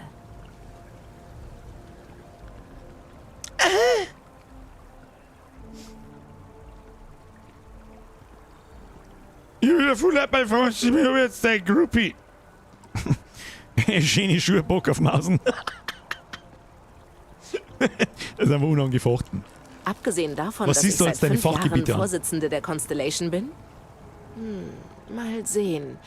Ich habe ein Händchen für Astrodynamik, kann die optimale Kurve für Graph-Sprünge berechnen. Das war immer wieder ziemlich hilfreich. Und was die Planetenerkundung angeht, mein Fachgebiet ist die Botanik. Also keine Sorge, Ich lasse dich nichts essen, was dich ins Krankenhaus bringt. Darum hat sie sich bei dem anderen Botaniker, der da den Barm, oh Gott, Bieger, Alter, halt deine dämliche Schnauze, du Trottel. Der den Baum gekauft hat sie sich eingemischt, weil sie irgendeinen Botaniker-Führerschein hat, hab ich fast gesagt. Hast du irgendwelche religiösen Überzeugungen? Das ist ganz wichtig. Wenn du da jetzt mit irgendeiner Scheiße kommst, ist sofort raus, Alter. Da kannst du eine 11 von 10 sein. Schluss beim Kack. Meine Eltern waren Aufgeklärte. Aber sie waren immer so beschäftigt, dass sie es nie wirklich gelebt haben. Als ich alt genug war, um solche Themen selbst zu hinterfragen, bin ich nie auf die Idee gekommen, einer organisierten Religion beizutreten. Ich würde schon gerne an etwas glauben. Mein wissenschaftlicher Verstand liegt nur oft im Clinch mit meiner spirituellen Mitte. Nachdem ich da draußen war, im Sternenmeer, die vielen Wunder selbst gesehen habe, brauche ich Antworten, keine religiösen Theorien. Tut mir leid, wenn dich das enttäuscht, aber keine Sorge. Solange wir auf dieser Reise sind, respektiere ich deinen religiösen Glauben. Ach so rum ist es. Ja, perfekt schnell. Oh mein Gott, ich habe einen Dr. Flipflop und Marie Schüchen übersehen. Welcome to the Squad. Bussi aufs Nussi. Und ich hoffe, der Panda ist noch da. Da habe ich habe es nicht vorgelesen. Leider, ich bin nicht gnadenlos überfordert. Heute ist es ein wenig langsamer. Es ist aber auch Freitag und jetzt machen wir gemütlich heute. Gemütlich. Haben wir unter uns. Haben wir unter uns. Freitag super Wetter, da hockt da jeder normale Mensch eigentlich beim Grillen, alle die da, die sind nicht ganz sauer. Die sind nicht ganz sauer. Da hockt so einer da, der hockt in Malaga. Brudi, ab ins Restaurant, hier Pina Colada reingondeln, bevor der Urlaub vorbei ist. So. Panda Lifestyle. Schön. Hier, aber waren Sie schon mal im Keller vom Rainer? Hat der Rainer jemals einen Keller gehabt? Grübelst du über etwas nach? Ich philosophiere gerade über den Rainer, seinen Keller. Jetzt halt einmal du dein Mal, du blondes Rindviech. So. Ja, Entschuldigung. Du bist okay. Panda, merci dir und breitis merci für einen Resub. Das war's fürs Erste. Dann bis zum nächsten Mal. Okay, bye! Lass uns Ausrüstung tauschen. Na, warte. Oder raus hier. Dann mal tschüss. Und dann mal tschüss. Ich hab mir das Bundle gerissen. Gute Besserung, Mike. Das hab ich vorhin nicht gelesen, falls du es schon mal geschrieben hast. Hast du die Sensoren schon gefunden? Kruzifix, ich bin noch nicht mehr losgegangen. Was ist mit dir? Heute mal.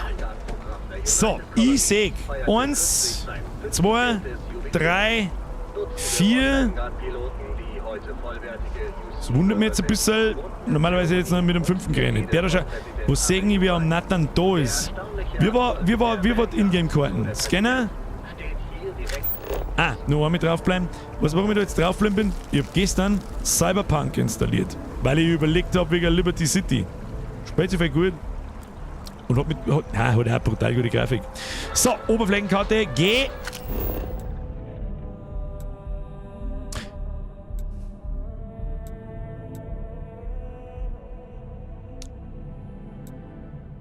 Ich bin mir nicht so hundertprozentig sicher, was ich mir da anschaue. Sprengi Hilfe.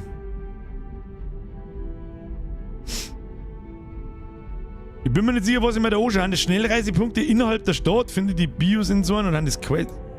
Spring mit Sergeant Yumi, spring mit Null über die Unterdingsbums. Ich drücke jetzt da mit drauf, das ist noch nicht entdeckt. Okay, aber das ist Frontier, das ist der Eingang gewesen von der Stadt. Warum hat mich da nicht... Weißt du schon, so eine Karten drunter und nur so komische behinderte Punkte da. Was soll ich machen? Der Sprengi schreibt, die Map kannst du in die Tonne... Ist das wirklich die finale Map?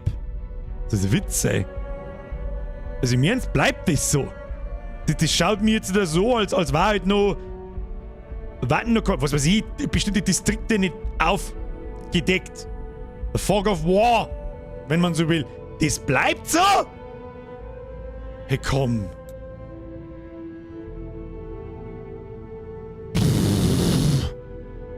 Ja, gibt keine Map in-game, du navigierst mit dem Scanner. Schwach. Konnte es eine Game, die... Ich mach da über die scheiß Taschenlampe, deswegen hat es vorher zum... Jetzt laufen wir einfach mal in die Richtung. Ist, ja, jetzt pass auf, ist, ich finde, so eine kleine Modernisierung des HUDs. Für diejenigen, die wissen, was es ist HUD. Ich weiß leider Gottes nicht, was ausgesprochen heißt. Wer weiß, was HUD ausgesprochen heißt, weiß ich halt nicht. Dass viele Spiele Wert drauf setzen oder anfangen. Biosensor. So die Dinge muss ich einsammeln, oder was? Okay. Head-Up-Display. Dankeschön, Sprengi. Der Sprengi weiß... Du hast doch ChatGPT nebenbei auf. Sag's, was es ist. Problem? Okay, der Begleiter läuft genauso besoffen umeinander since Skyrim. Da hat sich nicht viel getan, offensichtlich. Und legen sehr viel Wert darauf, dass die Minimap nimmer angezeigt wird. Das heißt, für die, die es nicht wissen, Achtung, wieder mal 5 Minuten. Eine Minimap ist eine kleine Karte, wo du gerade bist, die man meistens immer im Spiel sieht, gerne mal rechts oben, dass man sich immer orientieren kann, ich muss da. So schlecht geht es mir gar nicht. Du gehst zu diesem Arzttermin. Punkt. Ein andermal. Ich muss noch einen Bericht schreiben. Dein Boss meinte auch, dass deine Gesundheit Vorrang hat. Ich weiß, dass es hart ist, aber je früher sie es entdecken, desto besser. Du hast ja recht. Das weiß ich auch. Ich wünschte nur, wir müssten nicht so lange warten. Dieser Ich musste meine Frau Standardeingriff ist nicht wochenlang ganz ohne bearbeiten, Risiko. damit sie herkommt. Hoffentlich sind wir bald dran. Weiß ich jetzt nicht so richtig, genau schlägern oder schmusen? Ich habe keine Ahnung. Okay, es bringt es auf alle Fälle nicht neben so NPCs. Was ist denn da? Muss ich da tauchen? Sag ich das richtig? Na, ist zu weit weg. Ist mir zu weit weg. So, zurück zum HUD. Du hast rechts oben eine Minimap und das ist in sehr vielen Spielen. Ohne dass ich es jetzt wirklich weiß, weil das letzte Assassin's Creed ist bei mir sehr lang her. Ich glaube, die Neuer haben es nicht mehr. So wie Origins und Valhalla weiß ich jetzt nicht. Da siehst du ständig, wo du bist auf so einer kleinen Karte. Und was passiert? GTA 5 hat zum Beispiel eine Minimap. Was passiert automatisch? Irgendwann starrst du unterm Laufen nur noch auf diese Minimap. Das ist einfach, das ist ungewollt so. Und Far Cry 5 hat auch schon keine mehr gehabt. Ja, es gibt auch immer noch neue Spiele, wo immer nur eine Minimap drin ist. So ist es natürlich auch nicht. Genau, es passiert... Bin ich da schon richtig? Hab ich nur ein... Was für Quests haben wir aktiviert? Im Baum wächst... Finde die Biosensoren. Aber das blaue Ding ist da, dass wir es markiert haben und dass es uns anzeigt. Weil dann müssen wir im Zug auch nochmal fahren, um so einen Bio-Dingsbums zu holen. Okay. Wohndistrikt, Ort entdeckt. Und vielleicht, deswegen frage ich mich das so, ist das eine ganz... Also es ist natürlich, das passiert ja nicht aus Versehen, dass die Map so aussieht. Vielleicht wollen sie ganz aktiv, dass du eben nicht mit deinen Augen auf der Minimap umeinander rennst und nicht mehr auf deine Umgebung aufpasst, sondern dass du eben nur die Umgebung anschaust und dich da drauf konzentrierst und dir markante Steine merkst und so einfach mehr von der Welt erlebst. Es ist eigentlich...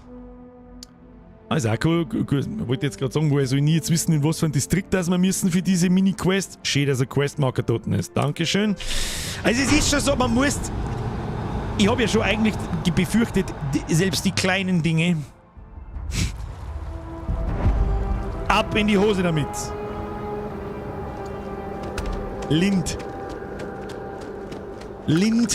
und reichlich. Aber bis jetzt... Looks really... Ich wünschte, die Barkeeperin im Viewport würde aufhören, sich zu beschweren. Egal, was sie verloren hat, mit Nörgelei findet sie es nicht wieder. Wollte ich gerade sagen, klingt nach einer Nebenquest. Ich finde da interessant, dass ja jeder von den Polizisten-NPCs da das Labern anfängt, wenn hinten reinkommt. Gut, haben wir da, wer bist du? Hey, suchst du auch nach Eiern? Ich habe erst eins gefunden, aber ich will sie alle vor den anderen finden. Sagst du mir, wenn du welche siehst? Was für Eier, Brudi? Ich suche nach Biosensoren, nicht Eiern. Schwör ab, dieses Ei hat nicht zufällig gepiept. Doch, ja. Ja. Komisch, oder? Miss Seng im UC-Vertriebszentrum hat mir das eine abgekauft und gesagt, sie würde auch noch mehr kaufen. Ich kann die Credits brauchen. Weil der kleine Saugretin da irgendwo umeinander pimmeln muss und meine Sensoren einsammelt und an irgendeinen Chinesen verkauft. Herzlichen Glückwunsch, alles richtig gemacht. Was war jetzt zum Beispiel, wenn ich mal bei irgendeinem Händler gibt's Frage, wichtige Frage, gibt's Fallschaden? Stehst du auf Parkour oder so?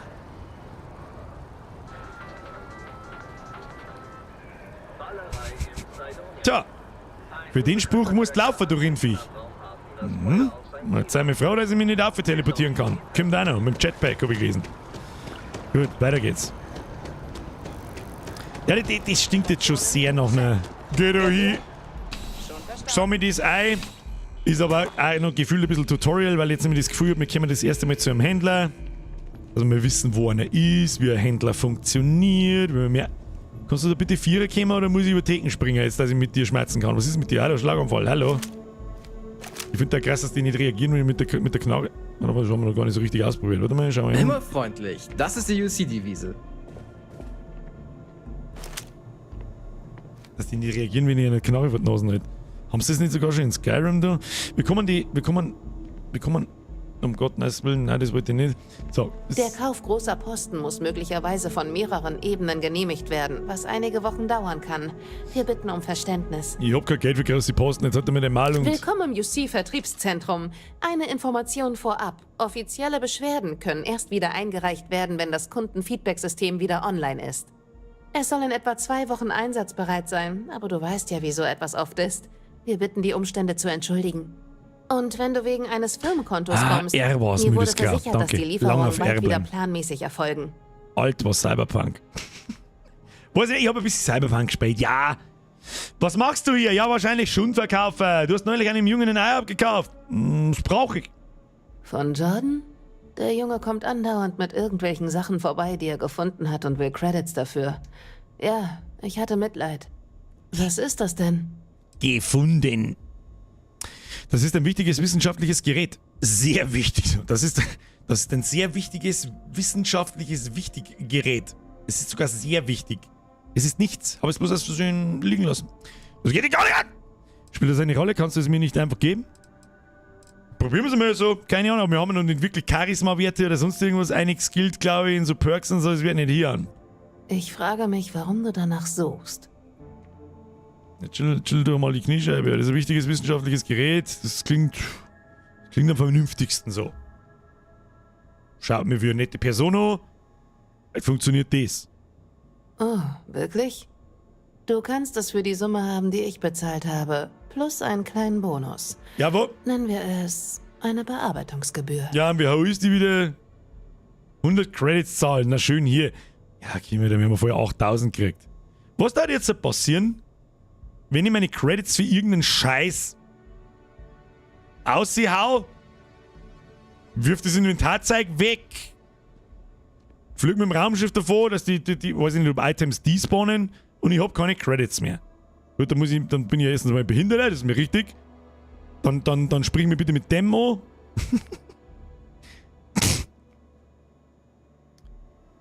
Nein, das probieren wir jetzt nicht, weil das kostet mir eine Stunde meines Lebens, wo ich nur in den Stuhl schwitze und nie wieder krieg. 100 Credits, rein damit! Ein Baum wächst in New Atlantis. Liefere die Sensoren ab, also das waren eh schon. Ich habe jede Menge zu tun, wenn das also dann alles war. Sprenger hat übrigens nebenbei geschrieben, es gibt überall Händler in der Stadt. Oh, selbstverständlich.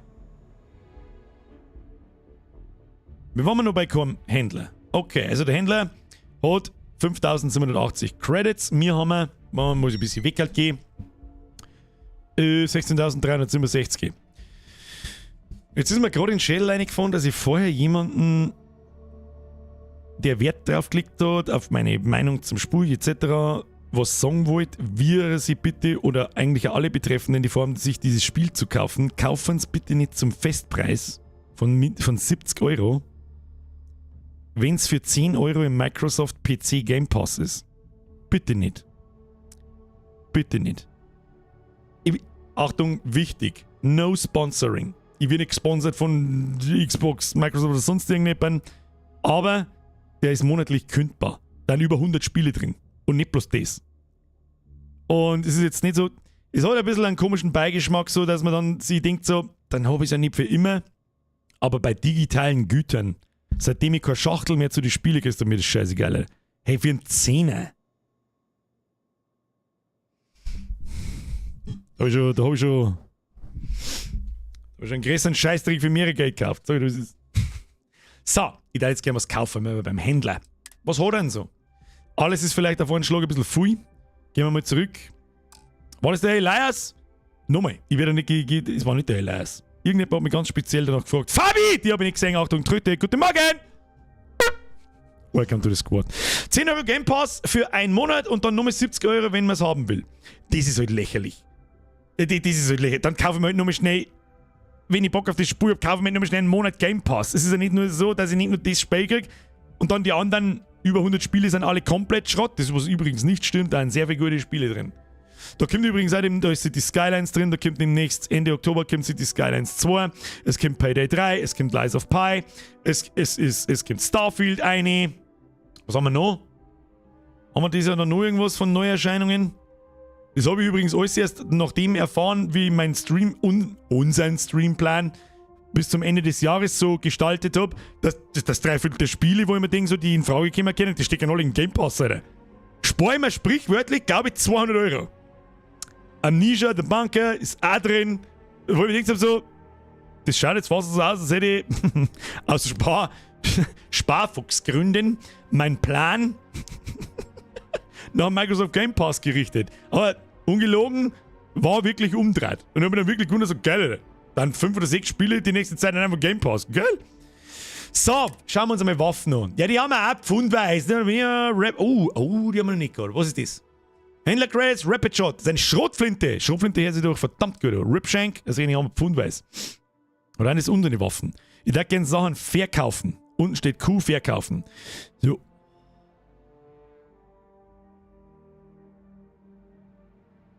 Die Big Boy. Zerfetzend. Durchdringt selbst die stärkste Panzerung. Kompensator panzerbrechende Munition. Das ist mal ein ordentliches Wümmchen. Das Problem ist, es scheiße, kostet 38.000. Haben wir nicht. Da bin ich noch da, haben wir noch schon 2. Und soll's das? Was ist denn das? Soll's das? Laserpistole? Okay. Alter, was ist denn das für ein verrücktes Ding? Also voll aufgemoddete Pistolen oder was? Verlängerter Lauf, Reflexvisier, Schalldämpfer, großes Magazin. Das ist auch noch sowas. Wir können selber Waffen modifizieren. Das war noch cool. Flip Frankie! Im Xbox Game Pass ist es kostenlos drin.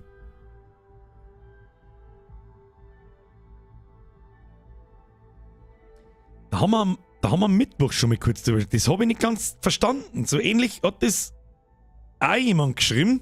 Es ist ja ein Unterschied zwischen einem Microsoft PC Game Pass, der kostet 9,99. Das habe ich gesehen. Und dann gibt es noch einen Microsoft Xbox Game Pass. Den wird man halt zwangsweise brauchen. Ja, auf der Xbox halt, auf der Konsole. Vielleicht gibt es ja auch immer Leute, die nicht wissen, was ist eine Xbox. Das ist halt die Spielkonsole von Microsoft. Und der kostet 15 Euro, glaube ich. Haben da unterschiedliche Spiele drin? Oder unterschiedliche, was soll ich sagen, Versionen vielleicht sogar von Spielen oder Bedingungen für Spiele, dass wenn es dann Xbox Game Pass hast, währenddessen kostet das Spiel zum Kaufen nicht 70 oder 50 und so ein Scheiß. Es gibt auch einen Combine Pass. Ich lade es gerade runter für umsonst. Da ist ja nie was hin. Also bis jetzt sowieso nicht. Xbox Game Pass ist das, was man auf der Xbox...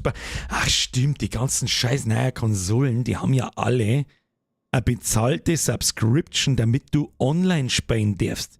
Das hat ja PlayStation auch, oder? Und Nintendo hat das auch. Ich habe keine Konsole mehr, keine jüngere Generation Konsole mehr. Aber das war auf der 4, aber auf der PS4 war das auch schon so, glaube ich. Das ist so lang her. Schon frech. Das ist schon frech.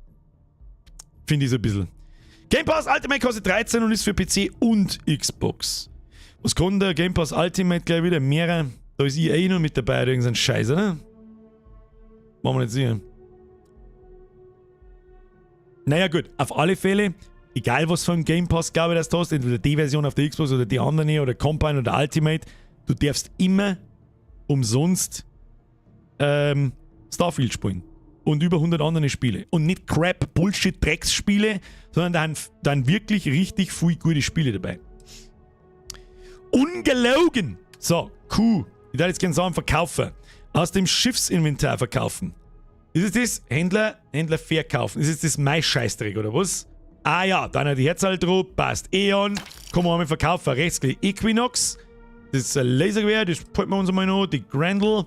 Da haben wir 4. Das ist eine kleine MP wahrscheinlich. Weg mit dem Schund. Da haben wir 4 Stück. Eine Maelstrom. Weg damit. Rettung. Rettungsaxt haben wir auch 2. Erschütternd, Ripschen, ganz ehrlich, auf Nahkampfwaffen habe ich überhaupt keinen Bock nicht. Wer kommt mit einem Messer zu einer Ballerei? Dem Volltrotteln! Ja. Modifiziert Malström. Haben wir schon mal angeschaut. Die hat einen Funken mehr. Einen Funken mehr Präzision. Jetzt habe ich es verkauft. Kann man zurückkaufen. Wenn man sie aus Versehen.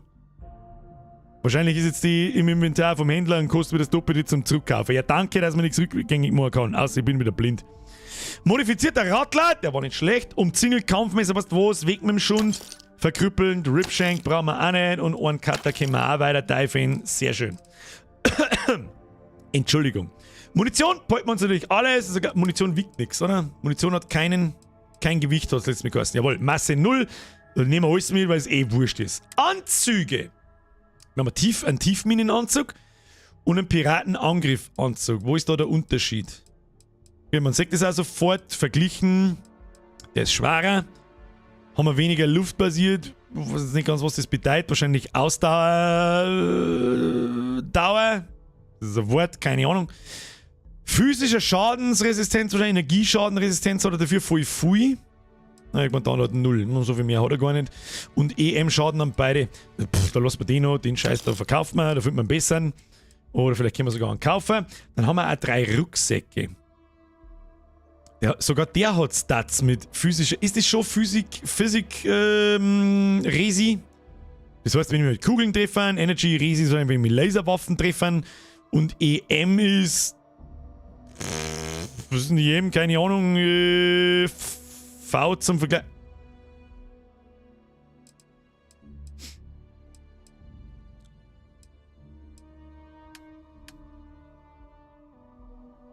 So habe ich kurz braucht. Das ist. Der linke ist der, den ich habe, den ich equipped habe.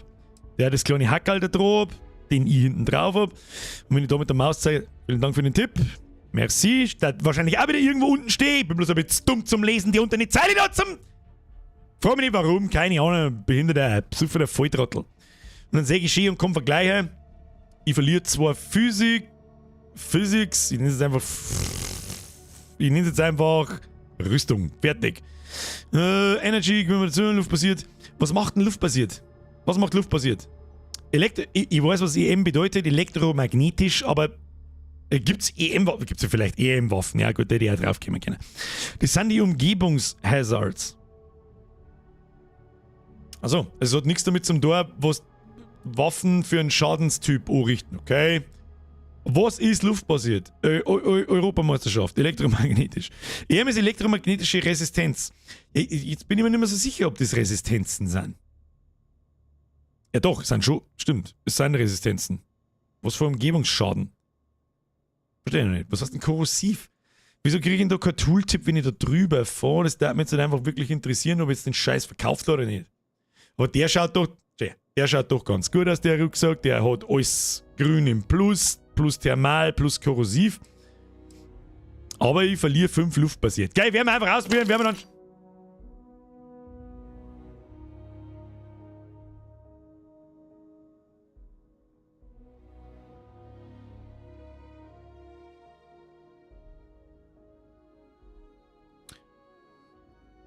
Gibt's wirklich keinen Zurückkauf-Button?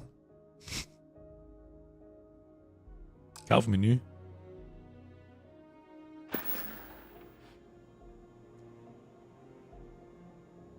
Oh, selbstverständlich.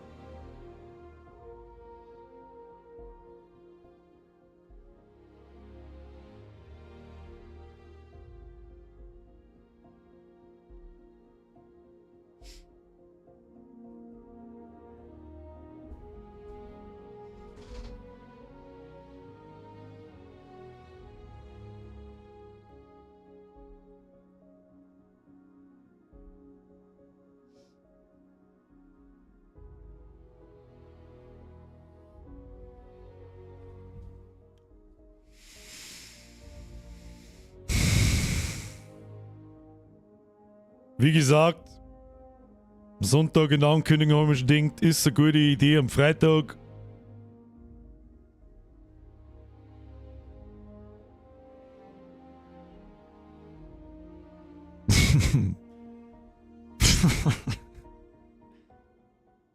zu streamen. Ja, aus irgendwelchen Gründen habe ich so krass die Muscle Memory meiner linken Scheißbratzen, dass ich mit Tab zurückgehe. Einen Schritt so. Kann ich das, jetzt bin ich halt aus dem Menü rausgegangen, jetzt ist der Rückkauf-Button halt wahrscheinlich weg! Ja!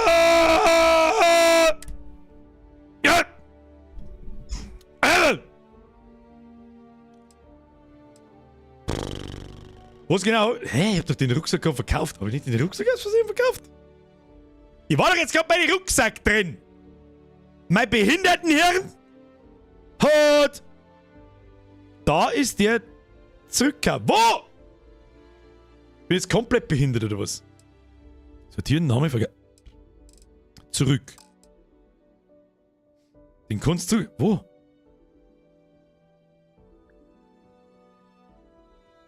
Letztes Autospeichern laden. Learn it the hard way. Da steht kaufen. Ja, ist mir schon klar. Ja, so. Ja, das Problem ist halt, ich habe ihn nicht für 2680 Credits verkauft, sondern ungefähr für 300. Das heißt, dem Händler Arschloch. Ja, learn it the hard way. Leg mich da am Arsch an. Nein, nicht. Was hab ich jetzt da? Mein Gott. Also.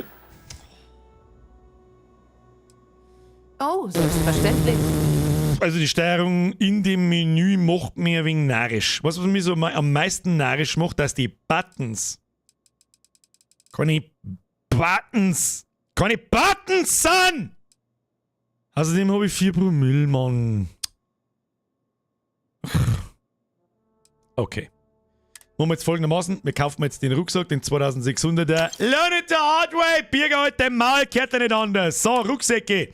Den nicht anziehen. Gibt es einen Knopf, um das Ding anzuziehen? Sortieren, Name untersuchen. Nein, müssen wir später sag mal's! Ins Inventar gehen und dann anziehen. Aber unseren Schund, den wir haben, wir können den verkaufen während noch. Ja. Warum ziehst du dann nicht automatisch den Rucksack an? Verstehe die Frage nicht. Dann, also Anzüge haben wir. Helme. Wie viele Helme haben wir gefunden? V wie vergleichen. Das haben wir uns sauber ausdenkt. Der eine, okay, der Tiefminenhelm, der ist selten. Warum? Robust. Minus 15% erlittenen Nahkampfschaden. Okay. Dann können wir auf alle Fälle den Tiefminenhelm so und so schon mal weg, da der Blei besser ist. Falls die da. Piratenhelm, was haben wir da? Der ist ein bisschen schwerer, der hat weniger luftbasiert oder bei mir. Jetzt weiß ich irgendwie immer noch nicht, was luftbasiert, thermal und korrosiv ist. Der Sprengel reißt mir wahrscheinlich dann gleich den Kopf ab, weil das wahrscheinlich so 18 Mal geschrieben hat. Und der Piratenangriffshelm, der hat ein bisschen mehr Energy, aber 4 weniger Physik. Resi, kannst streamen mit dem Rucksackel. Was? Kannst streamen mit dem Rucksackel? Der Winky, den verstehe ich jetzt nicht. Ich kann nicht folgen. Ihr müsst wissen, falls ihr am Anfang nicht dabei wart, dann empfehle ich euch ganz furchtbar wichtig, so irgendwo mal so bei Minute 5 fange ich an zu erzählen, warum ich halt erstens ausschaue, als bei hochleistungssportlicher Marathon gelaufen, zweitens meinen linken Arm nicht mehr gespielt und drittens pro Minuten 4 Promille ausschwitz. Den kriegst dann mit, wenn's Planeten erkundest. Hierzu heiß, da Säure etc.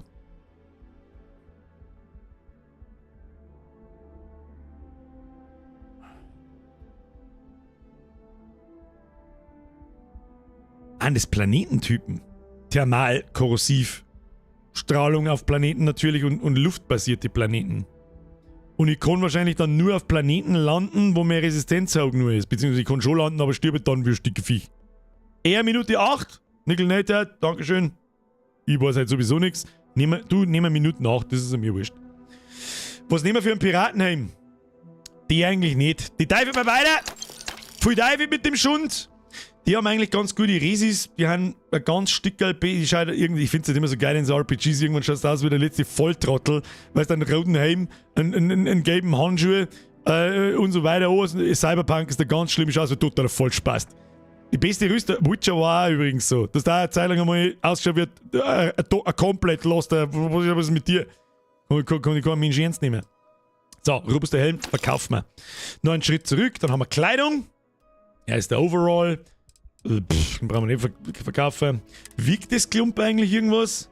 Tatsächlich, Masse 1,20, Masse 1,30, aber selbst das hat Resistenzen. Ja, ist dann vielleicht gar nicht so unwichtig. Werfbare Items, wir haben Splitterminen. Boah, lecker, weißt du, was mich ganz krass interessiert? Das wissen jetzt nur absolute Pro-Gamer, die Fallout 3 gespielt haben, Fallout 4 gespielt haben. In Fallout liegen gern an manchen Orten als Falle Minen umeinander. Und wenn du da drüber gelaufen bist, Timmy Boy, ich muss jedes Mal lachen, wenn ich das Gesicht vom Franz sehe. Der schaut so krass nach meinem ehemaligen Kollegen. Das freut mich. Vielleicht kenne ich den ehemaligen Kollegen und er ist der Franz geheißen. Und wenn es die zerrissen hat, hat es oft so einen Grafikfehler gegeben, dass an der Stelle, wo die Mine gelegen ist, so ein Sprite hängen geblieben ist, das so ein Funken von der Explosion ist. Und ich war dermaßen lästig damals, weiß ich noch, 2015, wie Fallout 4 gekommen ist, dass genau dieser Bug, der in Fallout 3 schon drin war, in Fallout 4 immer noch drin ist. Und jetzt darf mich interessieren, ob er da auch drin ist. Ist ja gleiche Engine, wieso soll die Mine anders ausschauen? Das darf mich interessieren. Jetzt müssen wir nochmal schnell reingehen. Mal Leuten, habe ich alles durchgeschaut. Ressourcen, die können wir zum Craften brauchen. Hilfe! Schiffsteile, können wir zum Schiff was ist ein Can-Ack, Maple, Cola. Müssen wir uns ein bisschen auskennen. Ich weiß schon, wir haben ja schon wieder die ganze Zeit im Menü drin und haben eigentlich nichts vom Spiel gesehen. Tja, Kinder. Hätte ich mal weniger gesoffen. Wieso haben wir eigentlich 16 Waffen? Nein, ich hab gar keine 16 Waffen. Sollen wir da was kaufen? Ripshank, Sights, die schauen eigentlich ganz cool aus. Kann man da auch vergleichen? Ja, vergleicht er dann automatisch Handfeuerwaffen, also Pistols? Ich hoffe doch schon. Maelstrom, da vergleicht er Maelstrom. Alter! Na, wieso? Wie vergleichen die jetzt da die Rapid... Dieser Schrotflinten, mit was soll ich die vergleichen? Aber ich habe ja auch einen Maelstrom, wir vergleichen die jetzt mit meinem Maelstrom.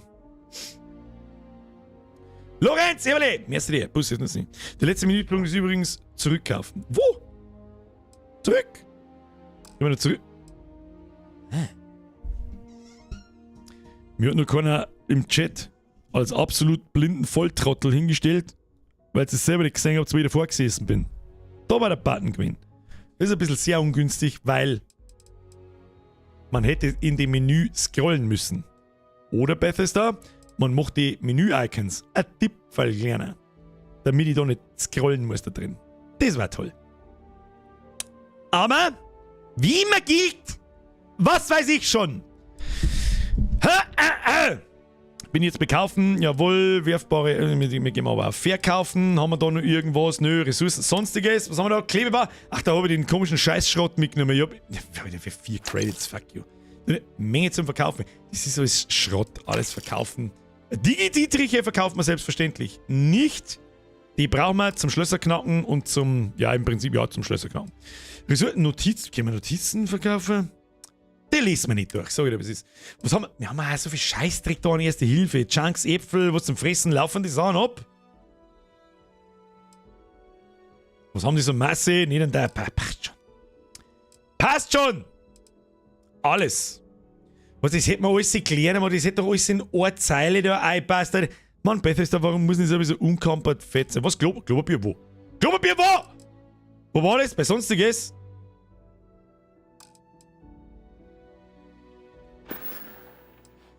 Find mir wieder eins.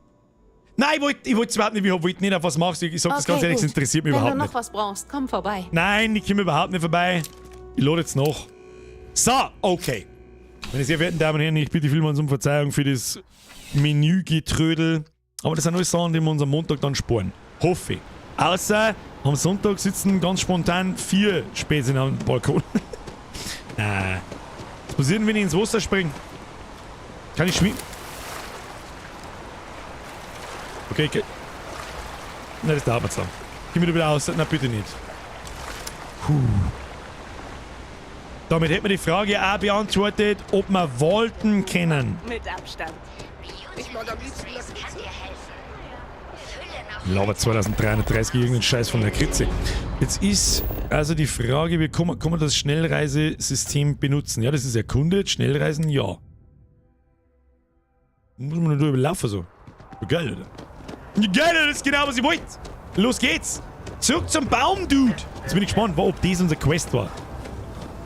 Was mit dir, Alter? Alter, scheiß das wie Zombie, was ist mit dir? Ich konnte ja für die Adern am Hirn. Was? Der Bürger! Ich bin der Bürger! Wer Dude? Ich brauche alle Biosensoren, wenn die Daten von Nutzen sein sollen. Ja, ich bin ein Behinderter, aber kein komplett behindert. Ich habe ja alle deine Sensoren. Wirklich? Wunderbar. Ich nehme einfach die hier und sehe mal, was wir finden. Okay. Wir laden die Daten einfach hoch und warten einen Moment. Missionsstatus. Aktualisiert. Und noch einen Moment. Hat aber die besten Momente im Spiel da sitzen und warten. Es funktioniert, oder? Da. Was bin ich erleichtert. Frankie. Also mal sehen. Das ist... Mir ist wieder entwickelt. Tja. Und schon sind wir wieder im Menü. Es tut mir leid, aber der Flea Frankie hat mir auf ganz furchtbar wichtige Dinge hingewiesen, nämlich den verdammten Rucksack anzuziehen. Das hat immer schon... Da gibt es einfach bessere Systeme, um Items auszurüsten, indem dass man sein... Ja, indem dass man einen Foodlab Franz in seiner ganzen Pracht sägt und dann einfach Item-Slots hat, wo man das irgendwie einziehen kann oder mit einem Drop... Irgendwie so.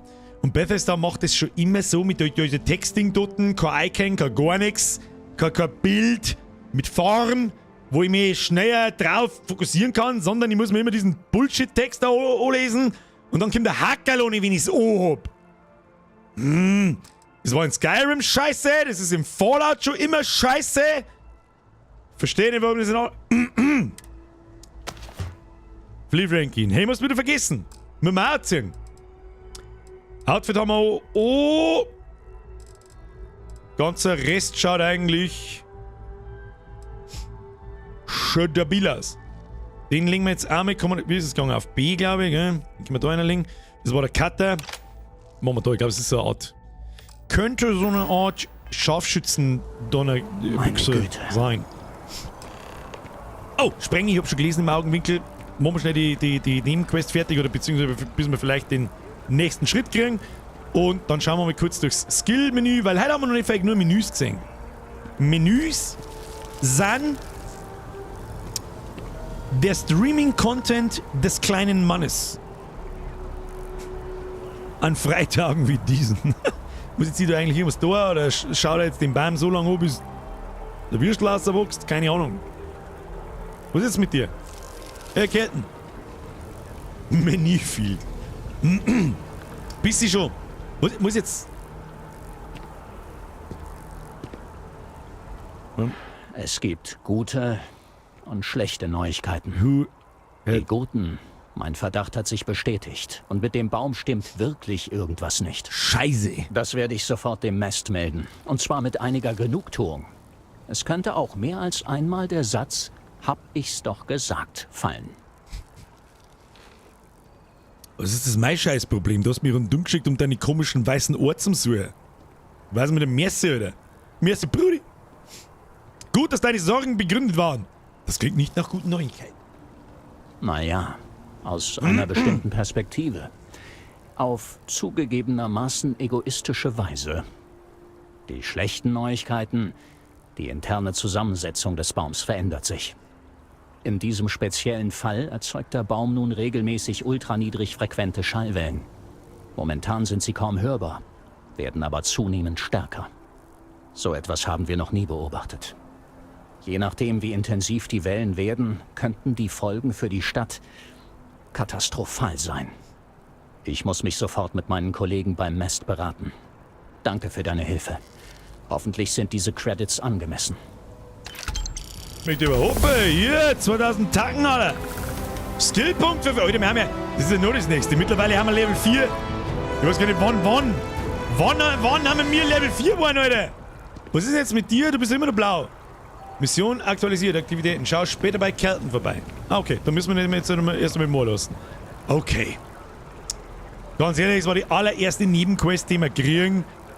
dass das eine einfache Hol-Bring-Quest ist, war mir klar so irgendwie.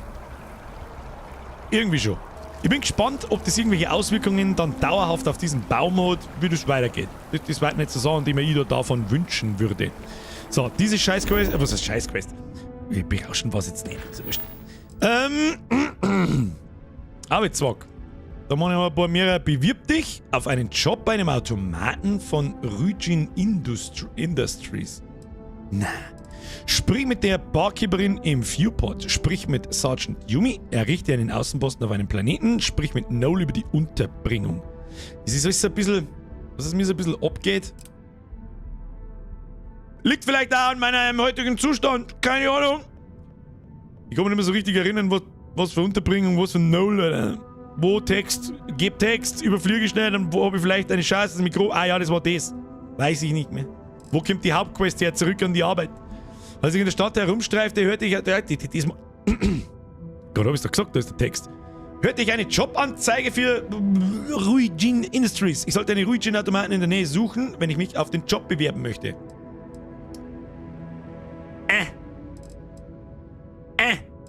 Sprich mit Sergeant Yumi. Jetzt ich bin noch am Soldat noch. Ich darf jetzt gern ballern.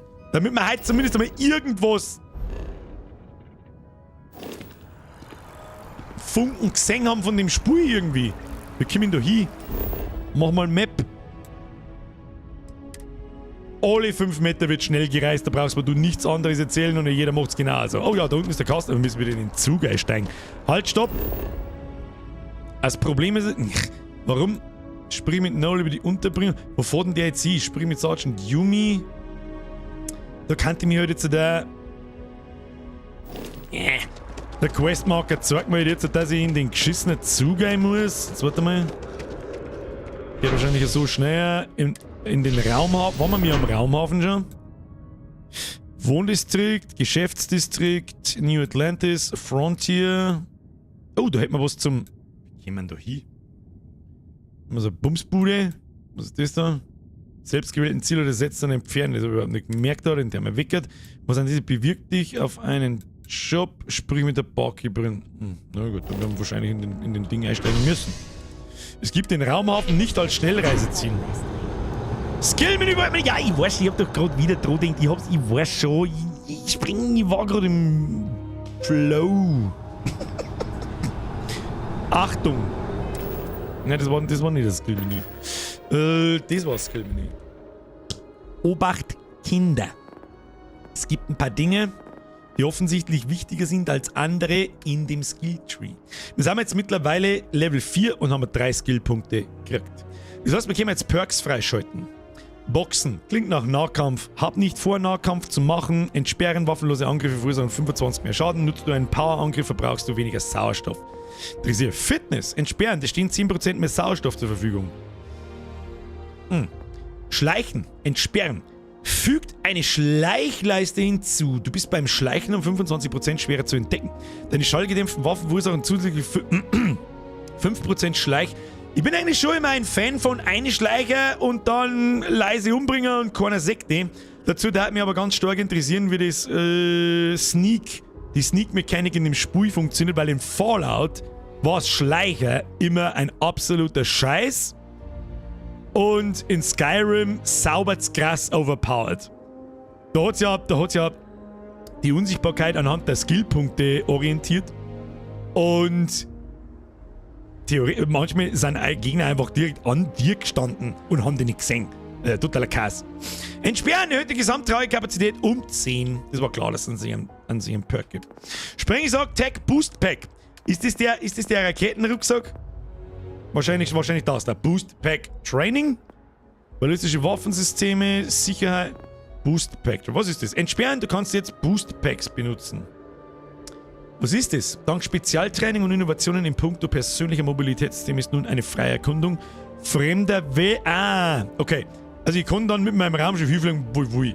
Verstehe ich das richtig? Wenn der I'm a simple man, I'm boom voll like a Scheiß aus. I see Sprengi giving advices. I accept. Accept ist falsch. Follow. Boost Packs benutzen. Müssen wir so schauen. Bedeutet das? Ah, kann ich nicht machen. Warum nicht? Warum kann ich die Boostpacks nicht freischalten? Wie geht? Wie geht? Ah, okay. Wusste ich nicht, dass das ein Balken ist. Okay. Bringt mir das irgendwie fett weiter, wenn ich... Du kannst jetzt Boostpacks benutzen. Bei Verwendung des Boostpack wird weniger Treibstoff verbraucht. Der Boostpack-Treibstoff regeneriert sich schneller. Verdoppelt bestehen, okay. Der Jetpack-Rucksack. Rang 1, du Trottel. Was? Was ist mein Jet... Was für...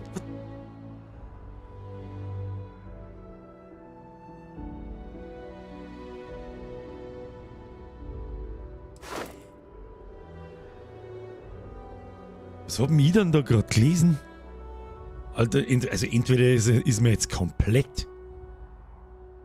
Also komplett das Hirn stehen geblieben. Ich hab da komplett was anderes gelesen. Ich hab das da gelesen. Du kannst jetzt Schubdüsen einsetzen. Ballistische Was hab ich jetzt gerade vorgelesen? Du kannst frei irgendeinen Kack... Ich bin maßlos überfordert. Was hab ich jetzt da gerade gelesen? Was zur verfickten Hölle habe ich jetzt da gelesen, dass ich mich frei irgendwo umeinander bewegen kann? Da ist nix. Gut, vielleicht ändert sich der Text, wenn ich es freigeschaltet habe. Ja, Bandelkrammer, für das bin ich da. Für das bin ich da. Ja, mit dem Jetpack auf dem Planeten soll es der Kurs sein. Okay. Okay. Haben wir sonst irgendwelche nützlichen Dinge? Forschung. Aerodynamik, entsperrende die Kraftsprung, Reichweite des Sprungantriebs 15%. Du gewinnst mehr häufige und seltene anorganische Ressourcen aus Oberflächenobjekten. Entsperren Medipacks, Traumapacks, Notfallkits regenerieren 10% zusätzliche Gesundheit um 10% schneller. Das finde ich ganz interessant. Medizin ist immer gut. Vor allem unterm Kampf. Und ich habe schon gemerkt, so die Medikits, die man... Oder war das wieder Cyberpunk? Ich bin total hängen geblieben. Für die Fertigung von Items und den Abschluss von Forschungsprojekten werden 10% weniger Ressourcen benötigt. Fügt dem Handscanner einen optionalen Zoom zu und erhöht die Scandistanz auf 20 Meter. Ja, und so hübsche nützliche Sachen. Kampf ist ja unser Ding. Was haben wir noch? Ballistik. Ballistische Waffen verursachen 10% mehr Schaden. Das heißt, alles, was Kugeln ballert. Sehe ich das richtig? Wir haben letztes Mal schon geschaut. Macht einfach mehr. Was haben wir da? Entsperren Nahkampfwaffen verursachen 25% mehr Schaden. Du erleidest 10% weniger Schaden, wenn du eine Nahkampfwaffe führst. Entsperren. Laserwaffen verursachen 10% mehr Schaden. Ich weiß noch nicht so recht, auf was wir uns spezialisieren sollen. Ich bin schon eigentlich immer so ein Freund von Sturm und Sturmgewehren und MPs. Und Schrotflinten haben noch nie nicht geschaut. Also wirklich überzeugend tun wir das jetzt da nicht. Was haben wir noch? Sozial. Schalte die Taschendiebstahlfertigkeit frei. Entsperren beim Durchsuchen von Behältern besteht die Chance, dass du zusätzliche Credits findest. Ist die Frage, ob sie dir auf Dauer rentiert, wenn du von ganz am Anfang aktivierst. Erhöht deine Erfolgschance, jemanden zu überreden, um 10%. Du kannst Nahrung und Getränke der Güteklasse Spezialität erstellen und in einem Forschungslabor zusätzliche Rezepte erforschen. Steckt mir nicht so. Du kaufst um 5% billiger ein und verkaufst um 10% teurer. Das ist doch einmal. Viele der Skills sind halt wirklich den Punkt nicht wert. Ich hab ich schon gerade gemerkt, die sind Sachen so. Mir lässt die Sache mit dem Helm keine Ruhe nicht. Miller Mausi! Ich mag diesen Skillpunkt, ob's dir gefällt oder nicht, hab ich noch 2. Ich sag das, was ist, den letzten nehmen wir auf. Wir kommen mir da eigentlich, gibt 3 weitere Punkte für Sozial aus, um soziale Skills Lehrling freizuschalten. Ah, okay, also ich muss mindestens 3 Punkte da rein investieren, damit ich in die nächste Zeile kann. Genau, bis in Skyrim eigentlich war. Jetzt können wir da mal wieder raus. Irgendwas habe ich schon wieder mit dem Rucksack verschissen, hat's geheißen, oder? Na, ich mache ich mit dem Helm. Helm? Helm! Die Sache mit dem Helm lässt dich keine Ruhe. Ich verstehe nicht, welche Sache. Miller Mausi, welche? Miller Mausi, was für Sache? Was ist da los? Was ist da los? Einschüchtern ist ein überragender Skill. Es ist, in denen Spiele haben immer gute Skills. Ich habe das lang unterschätzt. Die typischen Charisma-Skills. Dialogoptionen, Überrede-Skills, etc. etc. Du hast den guten Helm verkauft. Ach, diese Statue mochte ich schon immer. Schön. Hui? Was der Schöpfer wohl damit ausdrücken wollte?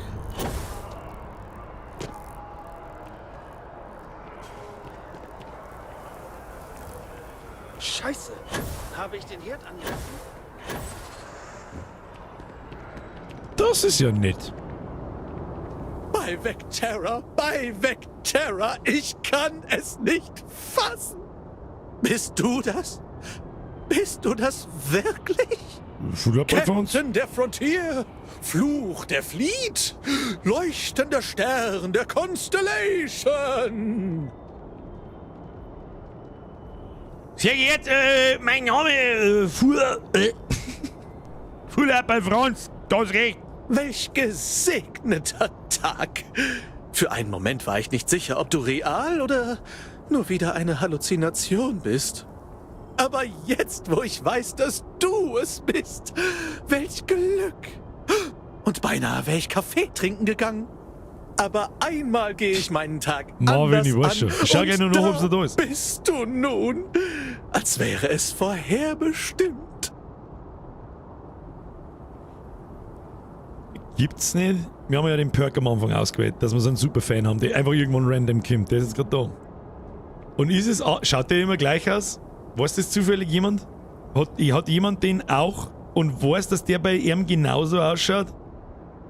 Weil ich glaube, in Oblivion, das ist das Elder Scrolls vor Skyrim von 2004 oder 2005, da gibt's glaube ich auch so einen. Da gibt's auch so einen kleinen Scheißer. Oh leck, Alter, ist das lang her. Da gibt's auch so einen kleinen Scheißer, der immer wieder kommt und voll begeistert ist von dem. Der hat genau die gleiche Frisur.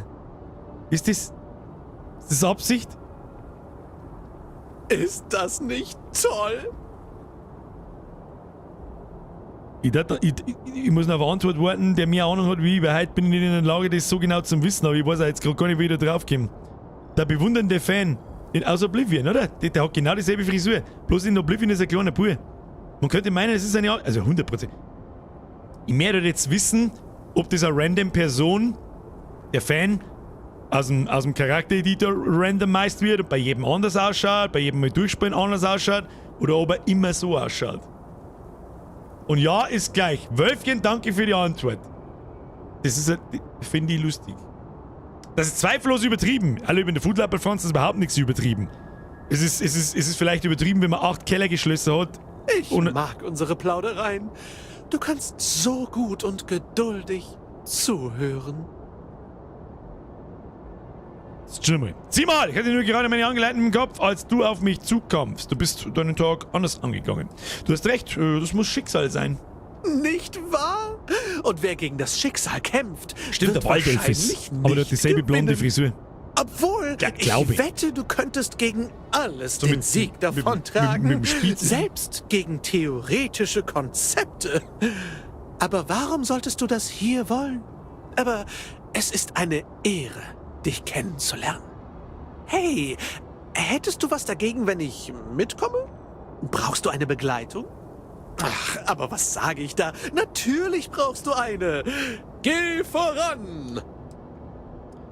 Wenn du deiner Crew den riesigen Fan zuweist, wird er essentiell, bis du die Zuweisung entfernst. Bin mir nicht so 100% sicher, kann der irgendwas? Brauchst du nicht ein Kostüm, wenn du mein Sidekick sein willst? Das ist die Antwort, die ein Foodlab Franz von Welt geben würde. Brauchst du nicht ein Kostüm, wenn du mein Sidekick sein willst? Guter Punkt. Ich werde mich sofort darum kümmern, sobald ich zu nähen gelernt habe. Bis dahin könnte ich ein Sidekick in Ausbildung sein. Gibt es eine Akademie, wo Fans lernen können, zu deinen Füßen zu kriechen? Ich könnte eine gründen. Das ist schon ein bisschen arg aufdringlich. Ja, ich glaube, man kann nie genügend Crewmitglieder haben, oder? Da hat er Tarnung, Gewichtheber ist auch noch und plündern kann er. Plündern, am Plündern was. Ich weiß, es ist auswendig, was er plündern kann. Leck mir am Arsch. Ja, ich weiß es auch nicht. Ganz ehrlich, weil es der Anspielung auf den Waldelf von Oblivion von vor 20 Jahren bist. Du wirst es nicht bereuen. Da geh her. Da geh her. Ja, wenn ich bloß so ein Schiff hab, dann werde ich bloß da zuweisen können. So, kann man jetzt bitte einfach mal, weiß ich nicht, irgendwas da. Und zur Not, wenn wir jetzt dann die paar Nebenquest irgendwo kriegen, wo ich irgendjemanden über den Haufen schießen darf heute. Also einen, so im Arsch kann ich auch nicht sein, irgendjemanden mag ich über den Haufen schießen. Anstatt dass ich ständig da... Ach, das war die Use, ja, vielleicht einfach da schießen. Schön, dich zu sehen. Der wieder schießen. Ich hab das mit dem Vorfall zwischen Matteo und Rosa im Sanktum geklärt. Sarah? Ah, hallo. Kommst du vielleicht wegen der Stelle? Der Officer da drüben kann bei Kopfgeldfragen helfen. Kopfgeld hätte sie doch noch genau der Scheiße. Oh, ich Bock hab. Job, da frage ich gar nicht näher nach. Erzähl mal, los. Security Officer in Teilzeit. Ein sehr flexibler Posten. Du kannst im Grunde immer arbeiten, wenn du Zeit hast. Ganz ohne Druck. Wir haben gerade ein paar Lücken im Dienstplan. Macy ist im Mutterschutz, José nach Cydonia ausgeliehen. Alles auf einmal, wie das oft so ist. Also suchen wir jemanden, der die Lücke schließt. Interesse? Volle! Das ist mal was, ich bin der Foodlab bei Franz, bin heute bei der Polizei, morgen bei den Schmuggler und übermorgen Pirat! Naja, eins nach dem anderen. Erstmal muss ich fragen, hast du irgendwelche Security-Erfahrung? Dann wissen wir alle, welche Option gewählt wird. In Klammern Lügen. Oh ja, klar. Ich war Chief der Astral Lounge Security in Nien. 8 Jahre oder so. Ich mache mal mit der Crimson Fleet angelegt. Keine Ahnung, ob das zählt. Ehrlich gesagt, nein. Aber kleine schnell. Na, du hast nicht. Ach ja? Und ich bin der CEO der Gelbank. Hey, ich mag schlagfertige Leute. Aber wenn ich dich echt beim Lügen erwische, haben wir ein Problem. Ich glaube, mehr brauche ich nicht hören. Dein erster Auftrag ist ganz einfach. Geh zum Mast und rede mit Agent Platon von Aegis. Es wurde ein Paket an einen toten Briefkasten geliefert und die UC Security muss sich darum kümmern. Er erklärt dir alles.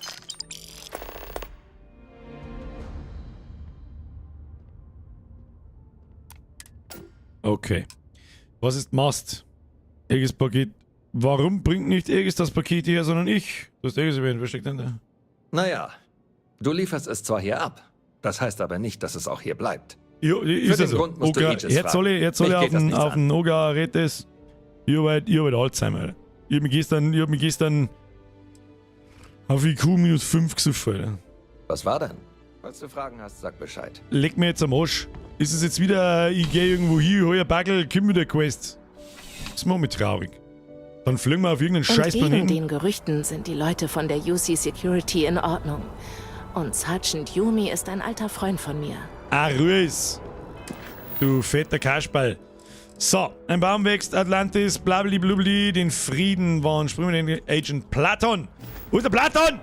Oh, der in der Bude drin, wo ich gerade rausgegangen bin. Nein, da hinten. Kommen wir da. Nein, kommen wir nicht. Nö, kommen wir nicht, müssen wir reisen. Los geht's. Und so, ist man mit Jetpack schneller so? Wir haben ja nur einen Skillpunkt. Ich merke jetzt schon, dass das Boostpack wahrscheinlich so der Shit ist. Sprengel liege da richtig.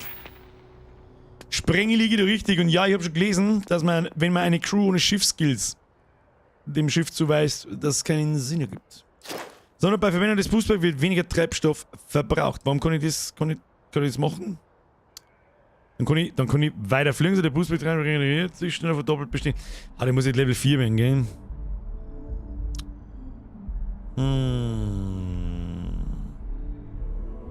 Rendiert sich das? Mein unterbelichtetes Kackchen konnte es halt nicht beurteilen. Heben wir es uns auf. Brauchen wir jetzt nicht drauf geschissen. Ich habe die besiedelten Systeme in Los, Mastdistrikt. Du fette Mastsau. Sprengi schreibt, klick einfach auf den Planeten ins Leere, um dort zu landen. Lauf ins erste Gebäude, da findest du schon was zum Erschießen. Ab jetzt arbeiten wir zu zweit. Das ist was Krasses. Wir haben doch nur... Den heutigen Stream hätten wir eigentlich Menu-Grinder nennen sollen. Es ist 2 Minuten vor 10, soll das ein verfickter Witz sein, hä? Hoppala. Nicht aufpasst! Links müssen wir. Entschuldigung. Jogginghosendame. Okay, ab in den Lift. Alter, wie viel Zeug? Was soll ich denn? Wird schon passen, da über den Lift fahren. Ja, in dem Spiel sind halt 2 Stunden nichts. Das ist so ein bisschen der Grund, warum ich diesen heutigen Stream so mit eingebaut habe. Dass ich mir gedacht habe, so, wir machen halt ein paar Meter. Ja, der wusste ich noch nicht. Okay. Hallo. Hoffentlich willst du nichts melden. Je weniger Leute sich ständig Gedanken über Aegis machen, desto einfacher ist mein Job.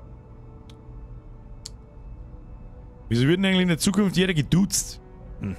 Ist so irgendein Scheiß Ah, verstehe. Du kommst von Sergeant Yumi. Du bist größer, als ich dachte.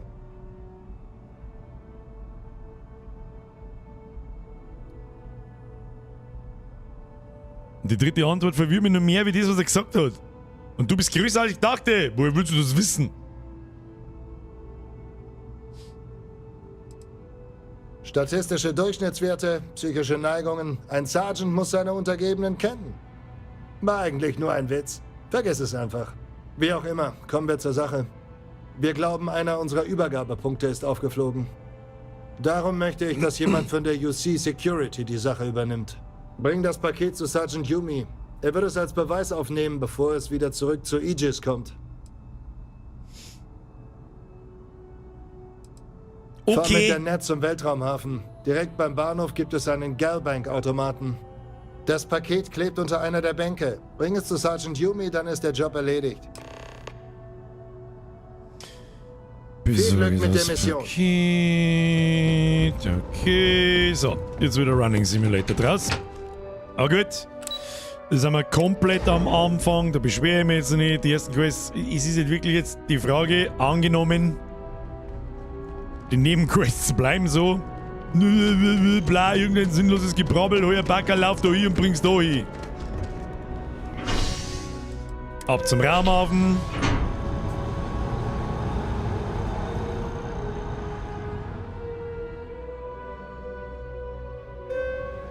Schwierig, Diggi, schwierig.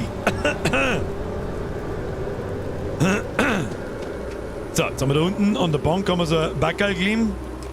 Ja, liefere das Paket bei Sergeant Yumi ab. Ich weiß, die Leute sagen, es ist Betrug. Aber und wir laufen da kreuz und quer. Oh, es gibt sogar Wettereffekte. Da regnt's gerade.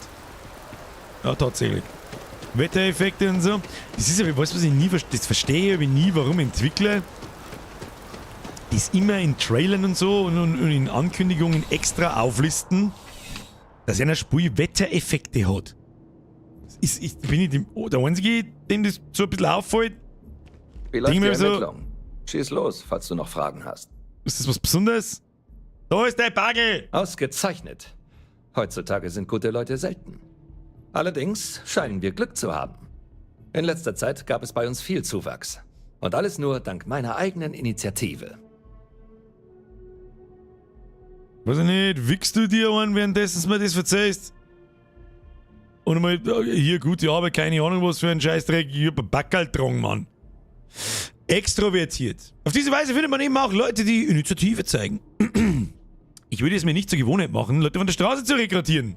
Alle in der Foodlab bei Franz, schau mich an, bist du nicht ganz sauber. Freut mich, dass es geklappt hat. Ja, gib mir nur meine Credits.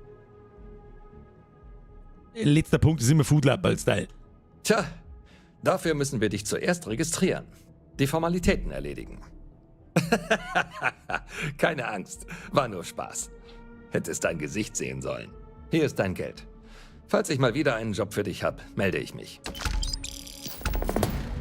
Okay, Platons, Paket entfernt, Credits, den Frieden wahren. Sprich mit Noel über die Unterbringung. Ah, mein Lieblings-Security-Officer in Teilzeit. Okay. Ja, also einen Teufel haben wir da ja bis jetzt noch nicht zerrissen. Ich darf jetzt fast vorschlagen, jetzt suchen wir uns irgendwas zum Schießen. Ich möchte jetzt in mein Raumschiff. Dann fliegen wir weg. Fliegen wir an irgendeinen Planeten. Und da landen wir. Dann gehen wir zu so einem Point of Interest und ballern wir alles weg, was da ist. Ja. Ich bin so ehrlich, mir geht's wirklich nicht gut. Ich sag's euch, was es ist. Fange die Schulter an zu spüren, ich bin total gaga heute. Ich sag das, was es ist, ohne Scheiß. Die scheiß Ibos. Plus Rausch im Knack von gestern. Das machen wir dann wohl nicht mehr so schnell. Aber ich mag nicht zu so einem Planeten, ich mag schießen. Das ist... ist halt jetzt eine Schwierigkeit zum Da ist ein Point of Interest. Woher sehen ich... Da geht eine Fragezeichen drauf. Aber haben die... ob die in meiner Level-Range sind, so... Wie komme ich jetzt da eigentlich hin? Ich kann nicht einfach... Gehen wir mal zur Frontier. Probieren wir es einfach. Das hat Fußball Spaß Franz! gemacht. Was jetzt? Level 4, Space abheben, was verlassen? Was nicht verlassen? Aufstehen, bin ich dann direkt aus dem Raumschiff draußen. Ja, das Bett, Gesundheit ist wichtig. Aber Zocken ist irgendwie auch wichtig. Ja, nie wieder so bis next week. Du, ich bin froh, dass heute Stream ist, sonst war das nicht nächstes Wochenende, sondern war jetzt Wochenende. Egal. Abheben. Das funktioniert eher als per Schnellreise. Abflug. Bibidi, Motherfucker. Abflug. Und dann? Nicht so gesund, du kannst bei easy. Du, ich hab schon schlimmere Sachen da. Aber ohne Scheiß. Mittlerweile geht's. Es geht schon. Ich spiel's immer noch. Aber gestern und vorgestern, das hat so lächerlich krass weh, dass ich mir denke, da war meiner Schulter. Ja, Alter, 5 vor. So, wie ist jetzt das gleich wieder gegangen? Fracking-Station. Absolut. Wie ist jetzt das da gleich wieder gegangen? Wie waren wir da? Mining-Außenposten, die Loge, Wohndistrikt. Wir kommen wieder. Mich zeigen, Missionen, Landeziel festlegen, zurück zum System. Schiff entern. Was ist los mit der Schiff? Ich weiß nicht, ich hab nichts da. Also, die tut so extrem weh, wenn ich's heb. Ich spür's jetzt nicht, wie gesagt, ich habe Schmerztabletten. Fressen wie ein Vollidiot, irgendwas komisch einfach. Ich glaube, ich bin einfach nur behindert drauf geschlafen. Ich hab nämlich nichts da. Vielleicht war es auch das. Einfach irgendwo auf die Oberfläche klicken. Ja, aber wo sind denn... Warte mal auf, kann man doch nicht Landeziel festlegen? Ressourcen anzeigen. Ressourcen sind mir eigentlich wahrscheinlich scheißegal. Wir haben jetzt einfach mal da so klar. Klar, hört sich gut an. Ressourcen verbergen, Merkmale, wissen wir nicht, da werden wir wahrscheinlich landen müssen und scannen müssen. Jetzt landen wir einfach mal irgendwo. Auskugeln und einkugeln, das hilft. Das macht mit Sicherheit auch unfassbar viel Spaß. Was hast du mit deiner Schulter? Ja, das ist gerade selber beantwortet. Irgendwann kommt man in ein Alter. Wenn du Musik machst, mach ich zack. Ich bin deine Begleitung. Dein Schatten. Ich drehe mich schnell auf X, weil mich interessiert, was dann passiert. Steige dann direkt aus dem Raumschiff aus. Und muss nicht durch... Ah ja, cool. Ja, gut. Hätten wir mal früher drauf kommen können. So, was war... Ist man beim Landepunkt immer automatisch an so einer Art Point of Interest. Oder, das war der Scanner. Oberflächenkarte. Klar, hä? Nein. Bestätigen was bestätigen das wird überhaupt nicht. Weg. Nein, das wird ich nicht. Scanner. Oberflächenkarte habe ich gedrückt, nicht Außenposten. G. Ja, genau. Was ist denn da? Landeplatz. Das sind festgelegte Landeplätze. Sage ich das richtig? Was ist das da? Scheint mir irgendein Signal zu sein. Und da gehen wir her. Kann man den markieren? Du hast diesen dort noch nicht entdeckt. Aber ich darf gerne einen Marker setzen, damit ich in die Richtung laufen kann. Weil ich nicht glaube, dass ich diese Objekte sehe. Es ist diese Richtung. Habe ich einen Begleiter jetzt dabei? Kommst du mit? Hast du Knarren, gute Frau? Kannst du schießen, wenn irgendein Trottel kommt? Wir haben rausgefunden. So, los geht's. Ich mache jetzt auf irgendwas... Wo ist denn da der Marker, den ich da setze? Das ist ja das weiße Ka... Oh, da ist ein Viech. Da ist ein Viech. Tu mir lieber diese. Sag mal.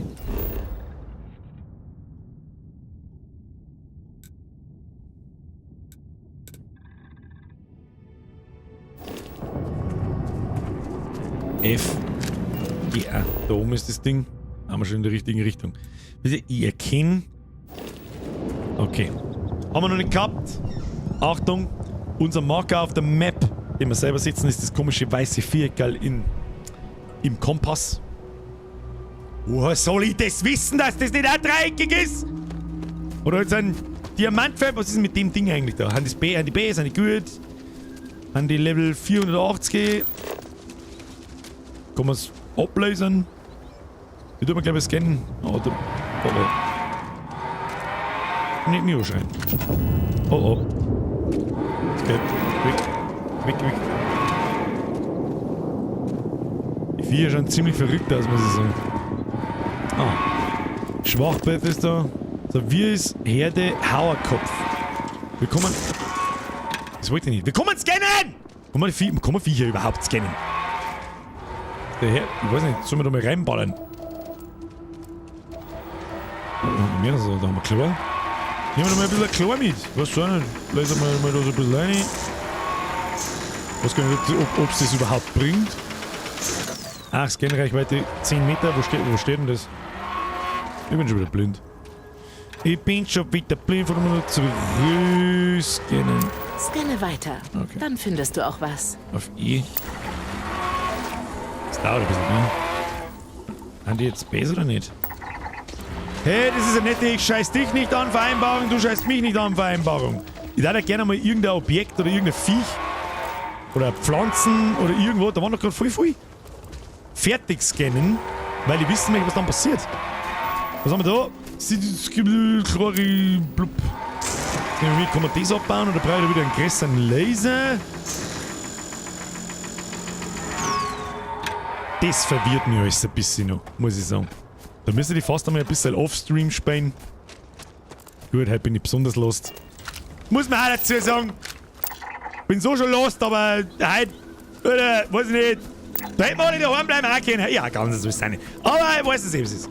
Weißt du, was du mir jetzt kannst mit deinem scheiß Scanner-Scheiß, da haben wir wieder bei, wie heißt das andere Spiel? Wie heißt das andere Spiel? No Man's Sky? Das fühlt sich ganz krass, ganz genau. Also. Was haben wir da? Mission? Platziere den Handscanner. Platziere den Handscanner. Nein, ich muss gerade so komischen Scheiß platzieren. Also, das kann man so einsammeln. Vielleicht sollte ich mal einfach mal 20 Minuten, 30 Minuten. Die typischen Das hätten wir gern vorher gewusst Videos anschauen. Wie so einfach Dinge grundlegend funktionieren. Das nicht schon. Wobei ich aber auch schon eigentlich immer ein Fan davon bin. Diese Munitionskisten. Schwerelos-Draht. Was kann das? Was ist das? So. Totaler Schund. Man so Waffenkisten, du Zipfel haben. So, die Frage ist jetzt, wir sind jetzt da. Sehe ich dann, wenn ich tot bin, was das ist? Nein. Also das ist diese POI, eine Point of Interest. Ihr sollt was geben. Aber was ist es? Eine Müllhalde. Oh! Zum Angriff. Brudi, chillig Kniescheibe, Mann! Hab ich nicht singen. Scheiße, wie halt wir sind. Oh! Aber dann machen wir so. Wie viel Medikit? Ich habe 5000 Medikits. Wo ist denn mein Leben eigentlich? Rechts unten, okay. Was ist dann das außen rundum um meinen Kompass? Ich bin schon wieder. Wow, wo sind die Ich bin hin? verwirrt. Ich bin da, die Scheiß. Wow, wo sind die? Ja, bin ich Jesus? Bin der Franz! Ich scanne gerade übrigens den Boden ab, weil es da eine Mine zerrissen hat, ob dieser scheiß Sprite-Feller immer noch ist, aber ich sehe ihn nicht. Da war normalerweise so ein kleiner Funken da. Weiter ist da, Zeit ist one. Was haben wir denn da? Ist sie so? Mikrosekundenregler. Das Ding ist 200 wert. Eine Mitte. So, wo sind jetzt die Kasperli? Der muss ja der verlassener UC-Abhörposten. Ja, ich habe mir schon gedacht, dass das wahrscheinlich so eine Art Dungeon ist. Mit aber Gegner. Das Dichtmittel. Dein Mom ist Dichtmittel! Irgendein Kat. Wo? Was ist denn mit dem da oben? Noch sterben? So regeln wir das auf Jamison. Wieso? Du hast überhaupt nichts da, du bist einfach da gestanden und hast blöd dahergeredet. Was möchtest denn du? Haben wir schon alles gehabt da so? Ich möchte eigentlich bloß Schrotflintenpatrone. Ja, was haben wir da so? Gibt's jetzt da einen Eingang? Sozusagen den Dungeon-Eingang, in dem ich am Ende des Dungeons etwas Tolles finden kann. Das ist eigentlich das, was für mich also Skyrim und dachte ich.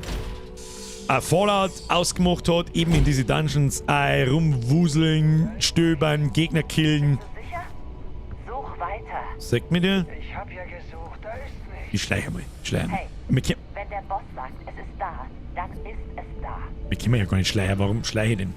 Man braucht einen extra Skill zum Schleichen, oder? Lade mal nach. Was haben wir da? Durchschlagen! Das Einzige, was du durchlotzt, ist die Kloschüsse. Oh, der so nicht. Oh, Kartoffeln! Oh, da kommt er. Ah! Na, okay, was passiert denn? Ich kann. Holy shit, bist du besoffen oder was? Medipack, nehme ich mit, Rettungsachs, schieb's in den Anschreiben. Ne? Medipack, Müllström, brauchen wir nicht. Munition, was haben wir Neues? Hey, gute Begleiterin, sagst du vielleicht da? Kartusche, keine. Kartuschka, blöd! Ja, passt schon, V ist gleich Mili. Ah, stimmt. Wer Zuhalt verliert, sag ich schon, käme. Man kann man eigentlich auch mit dem Heute ist der falsche Tag, um mich zu nerven. Schießt in den hässlich. Nein, ich drücke was auf F beim. Was ist das? Ach, das ist Expertenentsperrung. Wir haben da noch. Wo rennt meine Begleiterin umeinander? Wo? Warum macht jetzt die dort die auf? Kannst du mir Das wird böse für dich. Ich bin mir nicht hundertprozentig sicher, wenn ich du bin. Muss ich ganz ehrlich sagen. Ah, der lebt noch. Was ist mit? Bravi. Bravi Maus. Piratenüberfall, Rucksack. Brauchen wir nicht. Ist der besser bei meiner? Weiß ich nicht, ist mir wurscht. Piraten überleben Rucksack. Ich glaube, den haben wir sogar, oder nicht? Ja, das ist noch einer. Was ist mit dir? Wir können gleich wieder Granaten werfen. Mittleres Maus. Oh nein, das ist wir werfen eine Granate. Probieren wir mit dies. Oh, ja, das sieht man ganz fein, wenn das halbe Visier orange ist. Oh Gott, Alter. Na, da muss man so genau zielen. Du kannst nichts. Was? Ja, Alter, Bruder, wo zielen die hin? Bist du behindert? Ja, ich möchte aber hoffen. Was haben wir da? Ich bin blind. Ja, für das schießt aber noch... Oh. Geh ist gleich Granat. Ach, das hasse ich. Geh hat. Da kann man eigentlich, ganz ehrlich, in der und der Perspektive spiele ich sowieso nie. Ich bin's einfach gewohnt. Ja, Call of Duty Spacko. Mittlere Maustaste. Wirfst du einmal Granatenviere. Gibt aber auch wahrscheinlich verschiedene, nehme ich an. Hören los. AMP, was war noch AMP? Gleich wieder modifiziert Grendel. Grendel war die kleine P90. Immer AMP mit, was das ist, werden wir neu schauen. So, was mich auch noch interessiert, wir haben doch eine Schrotflinten eigentlich gefunden, oder? Ah ja, Schrotflinten gefunden. Ah, die hätten wir kaufen können, glaube ich, gell? Tja, um Idioten. Haben wir es gekauft? Ich glaube nicht! Verstärkt, Helm! Bodencrew, nimm mal mit. Was ist da? Rares Item erhalten, verstärkt, Helm, Bodencrew, Achso. Okay, was denn soll's das? Weiß ich nicht, nimm ich mit. Du nimm mir mit. Modifiziert keine Helm, Piraten-Scharfschütze. So, haben wir noch nicht. Rudi. Ja, das wäre besser. Okay.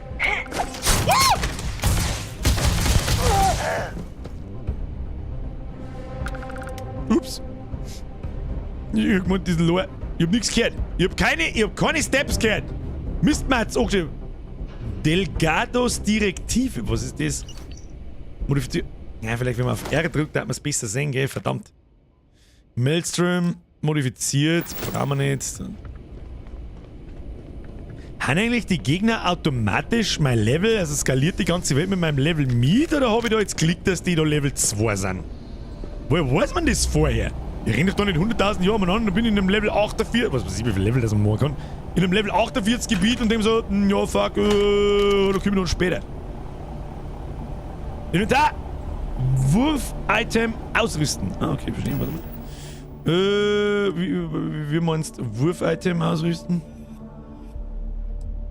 Ach so. Ach so. Und mit G wirft man das Wurf-Item. Ich verstehe. Aber ganz ehrlich, ich finde Minen scheiße. Ich finde Minen schon immer scheiße so. Außer Gegner haben Patrouillen und ich hab da noch nicht so das Gefühl, dass da irgendetwas Patrouillen hat. Oh, ich bin auch sehr gespannt, wie sich die Vielfalt... Hallo! Wir sind nicht allein. Willst du unbedingt Krieg? Keine Luft. Jetzt wollte ich eigentlich in den Rucksack reinschießen, muss ich ganz ehrlich. Oh, Kraken! Was ist ein Kraken? Ich mag sofort sagen, was ein Kraken ist. Was ist der Kraken? Schaut ein bisschen aus wie so ein ganzer wie Cyberpunk-Uzi. Schaden 3. Naja. nehmen wir es mal mit. Die nehmen wir mal auf die Haupt. Was haben wir? Lol, Alter, was ist denn mit dem? Verschwinde! Los jetzt! Scheiße, vielleicht können wir... Okay, ich hab meine Meinung gerne. Vielleicht können wir... Ja, vielleicht können wir doch diese Minen da brauchen. Vielleicht kommt er. Vielleicht ist er so blöd und kommt. Der. Bei mir hoch. Dann gehen wir raus. Wo sind wir? Wie weit kommen die Scheiße werfen? Los, unterstützt das Feuer! Nein. Oder wer tut den Granaten auf? Was für ein Monk sagt. Bin fast am Ende.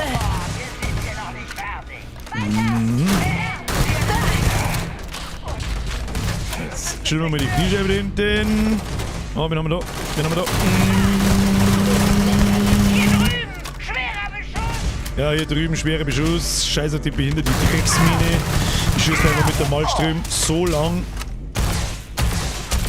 Ja, komm, schnell. Lol, komm.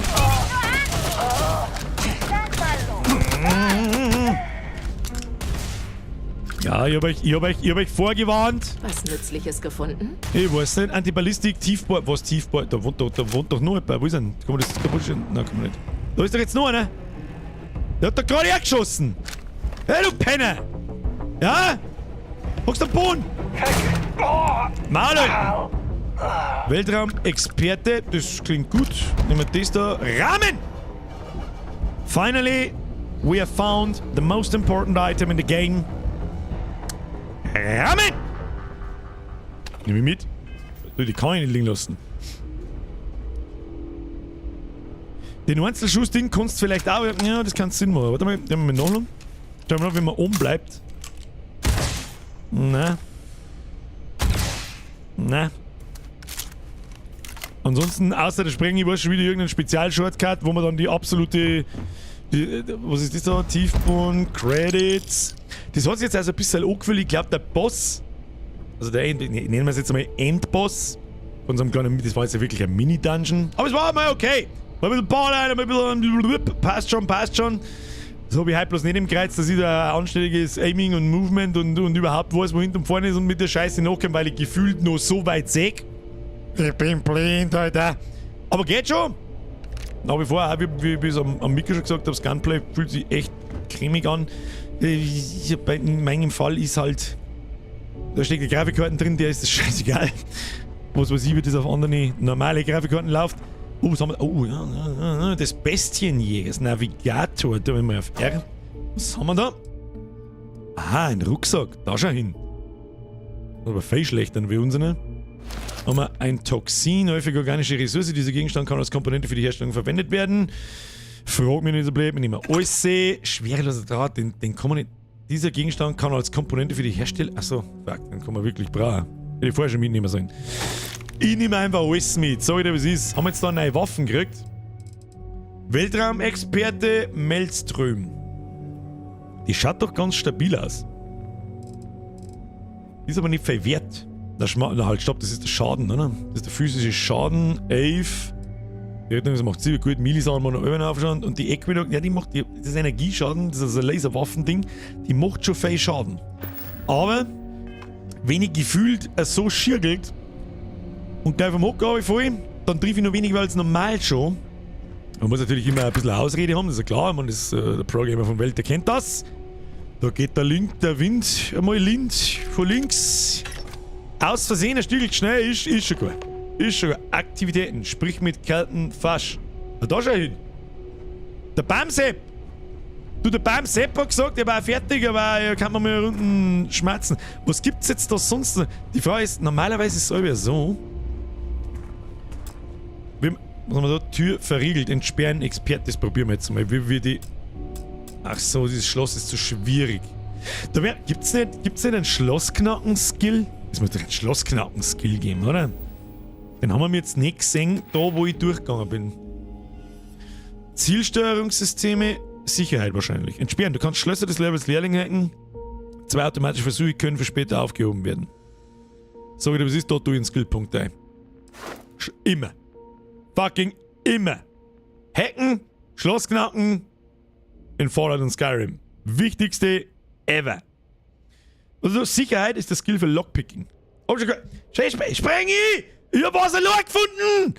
Ich war 4 Sekunden absolut Nicht! Ein bisschen. Lost. Ein bisschen weniger. Mal mehr, mal weniger. Die sind schwärmer. Sag ich dir, was ist. Das ist ja immer gut. Gut, wir können es trotzdem nicht. Ich finde ein bisschen krass. Das muss ich nochmal schnell schauen. Achtung, Sicherheit. Was ist ein Experte? Ah, okay, Rang 2. Du kannst versuchen, Schlösser des Levels Experte zu hacken und 3 automatische Versuche anhäufen. Ringe werden jetzt blau, wenn der Dietrich eingesteckt werden kann. Okay. Experte war Rang 3 gewinnen.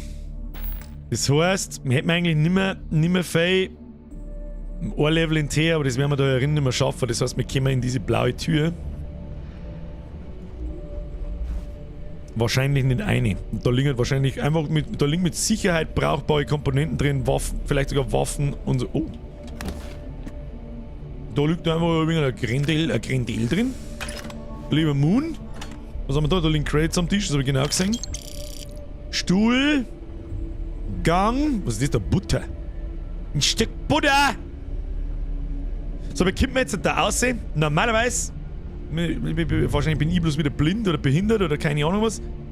Da ist er jetzt. Irgendwas aufploppt. Was auch immer das ist. Ich weiß nicht, was das bedeutet. Warte mal. Kommt man in diese Richtung irgendwie. Ah, Emergency Cuttable Wall. Nochmal Cut Pins. Können wir da aussehen, wenn wir da reinballert? So, da haben wir nämlich auch noch was. Familienbrettspiel Starlock. Okay. Hey, mein Tipp mit dem Sicherheitsskill kam schon vor einer Stunde oder so. Hanuta! Also, ich weiß ja nicht, ob sie es wussten. Ach, tatsächlich, der Lasercutter. Das sind lauter so Sachen, da komme ich halt nicht mehr drauf. Das soll ich da wissen. Ha, tatsächlich. Ist das so... The usual way out of the dungeon? Oh, Scheiße, jetzt hab ich so ein scheiß Mini hingeworfen. Wie haben wir das jetzt gemacht? Hab ich wieder aufgeklaut? Sei Dank, ey. Hätte mich nicht gewundert, wenn ich mich mit der jetzt zum Schluss so schnell selber in die Luft springe. Die Taschenlampe ist auch ein bisschen sehr grell, hä? Da krieg ich wieder Augenkrebs. Was haben wir da? Warte mal. Soll ich das auflesen? Nein. Oder Sarah Morgan. Guck mal. Ich sehe gerade, dass man da draufhauen kann. Wieso kann ich nicht? Gehen wir mit das da. Ja. Entlüftung. Ja, ich will, dass ich nicht draufhauen kann. Der Mal der Ahnung, das ist ein Wahnsinn. Ja, da ist aber so ein bisschen in die, was ich eigentlich sagen wollte, in diesen Dungeons ist aber so ein bisschen Backtracking. Beziehungsweise du schaltest gern mal eine Abkehr, da waren wir vorher auch noch nicht. Wir müssen aber irgendwie, was ist das da oben? Ist das mein Schiff oder was ist denn das? Was ist das blaue Ding? Überprüfe das Inventar deines Schiffs. Was ist das blaue Ding? Was ist das? Da mag ich jetzt hin. Oh, da haben wir noch Gegner. Wow! Der sägt aber auf! Ja, hat's ja schon. Okay!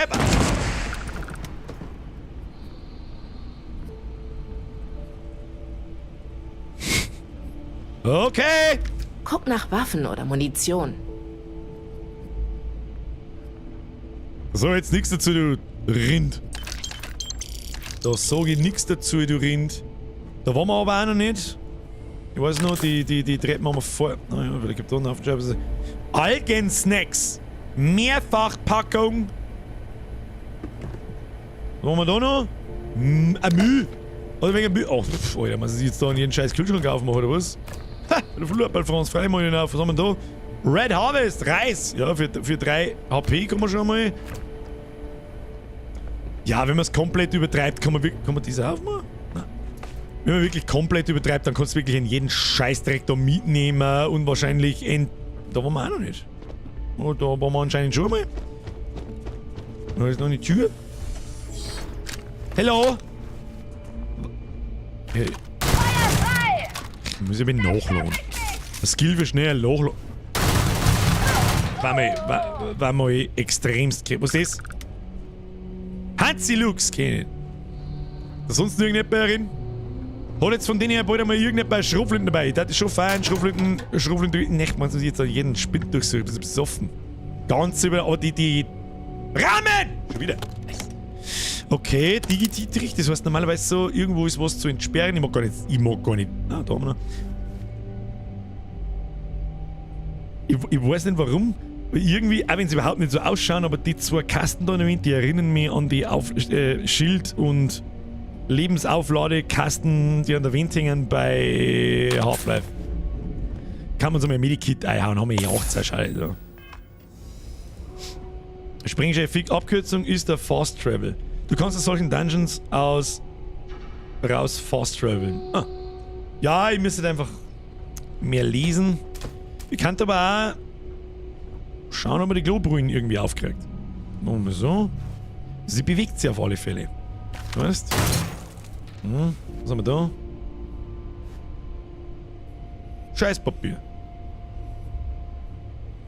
Man kann doch eigentlich Objekte, wenn ich halt. Naja. Und dann machen wir. Ich weiß leider die Taste nicht mehr, wie man es auflädt und dann davor schleidet. Davor schleidet. Oh, Splittergranaten. Munition, der erste Munitionskoffer der Leis. Dietrich. Die Dinger kann man schon brauchen. Ja, aber da waren wir doch auch schon. Nein, ich dachte mir so sehr zumindest von so Dungeons. Halt, stopp, was war da? Was war da? Hat jetzt gerade irgendeinen Scheiß erzeugt. Da? Achso, die Tür. Achtung. Scanner ein. G.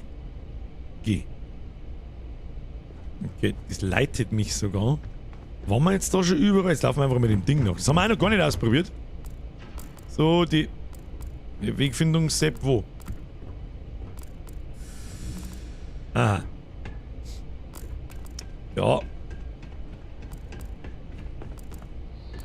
Das ist... Sprich mit Null über die Unterbringer. Hä?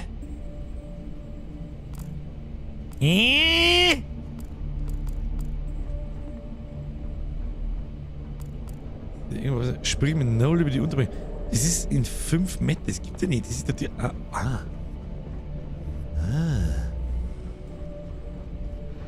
Ich hab mich jetzt fast ausgeport.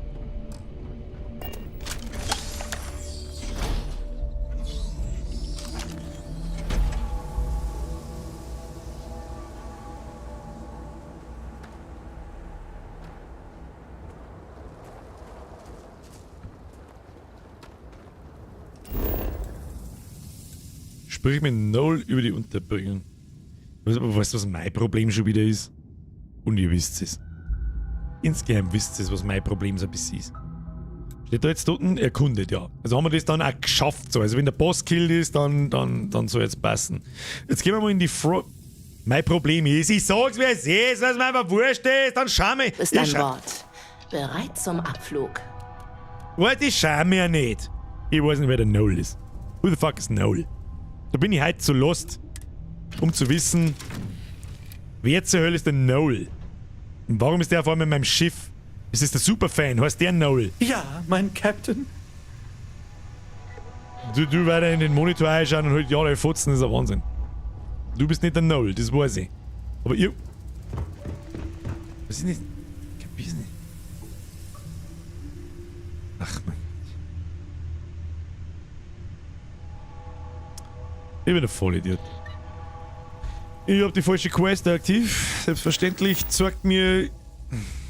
Oh Gott. Und für das habe ich 30 Jahre lang Computerspiele gespielt, dass ich mich jetzt vom Questmarker verarschen lasse.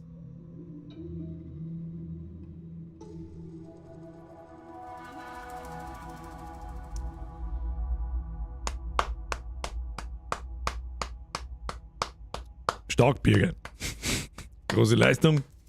Selbst in deinem Zustand eine richtig große Leistung. Natürlich teilt dieser Questmarker, wenn es in der Hauptstadt ist, auf die Tür, bei der ich aussehen muss. Zu meinem Raumschiff, in das ich rein muss, dann da hinfliegen muss, bis ich halt da bin. Und ich hab mir gedacht, es gibt nur irgendeine Quest da an diesen Außenposten, wo wir jetzt da gerade waren, oder an diesem Dungeon, wo wir gerade waren. Da ist die Quest, hab ich gemeint. Puh, Bruder. Darauf erstmal einen kräftigen Schluck Klosterfrau Melissengeist, ja?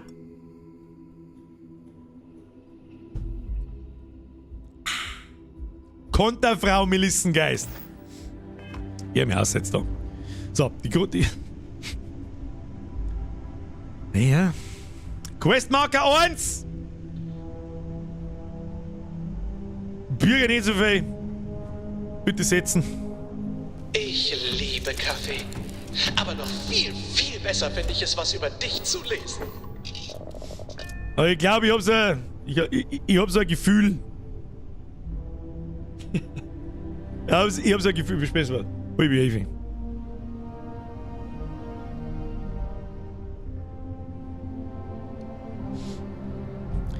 Meine Herz allerliebsten, wie dermaßen übel das ist man nicht mehr. Ich hab eigentlich, der ursprüngliche Plan war wirklich einfach da hinspielen. Ich sag das, was es ist.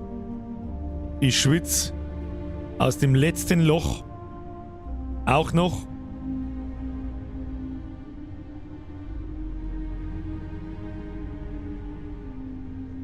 I gonna die. Aber ich denke, ich hoffe, dass die Sachen, die man jetzt da halt the hard way learned, dass wir die hoffentlich am Montag noch wissen. Montag machen wir sowieso wieder Überlänge. Also sagen wir es einfach mal so, wie es ist. Die ursprüngliche von vor 6 Jahren festgelegte Zeit von 22 Uhr, Ende des Streams, das ist sowieso schon lange erledigt. Mit sparen wir aber länger, ist mir wurscht. Da ich nämlich sagen, drückt man da ganz gepflegt auf Schnellspeichern. Was sagt Gesundheit geht vor, ganz ehrlich. Hey, wer saufen kann, der kann auch arbeiten, bitchen. Harte Arbeit. Ja, aber ich sag das ganz ehrlich, jetzt wird's grenzwertig. Normalerweise brauche ich 2 bis 3 Tage, bis ich nichts mehr kenne. Direkt am nächsten Tag, ich hab mir eigentlich schon ein Bergdoktor-Formular ausfüllen sehen. Mir selber. Schnell speichern. Ich hoffe, ihr seid mir nicht besser. Sag's euch, wie es ist, ich hoffe. Schau, was ist so, Alter. Also im Scheiß wieder Dr. Zausehaar. Und ich schaue schon wieder aus, als hätte ich komplett graue Haare. Jetzt ist dann soweit. Jetzt ist dann soweit. Ich sag das, was es ist. Das weißt du Montag nicht mehr? Geht so. Wir können ja uns ein wenig unterhalten. Um Gottes Willen. Das ist ja. Oh mein Gott, ich hab irgendjemanden. Oh mein Gott, ich hoffe, du bist noch da. Ich hoffe sehr, du bist noch da. Ich hab von den Donations gar nichts mehr kapiert. Bio 31er, neues Mitglied. Wie viele neue Mitglieder? Was ist denn heute?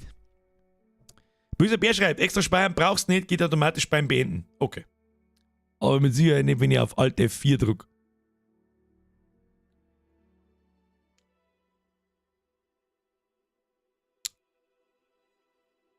Oh, glaube ich. Sagen wir es mal so, ich verlose mich nicht drauf. Weil wenn das jetzt, das war jetzt der Super-GAU-Gewinn.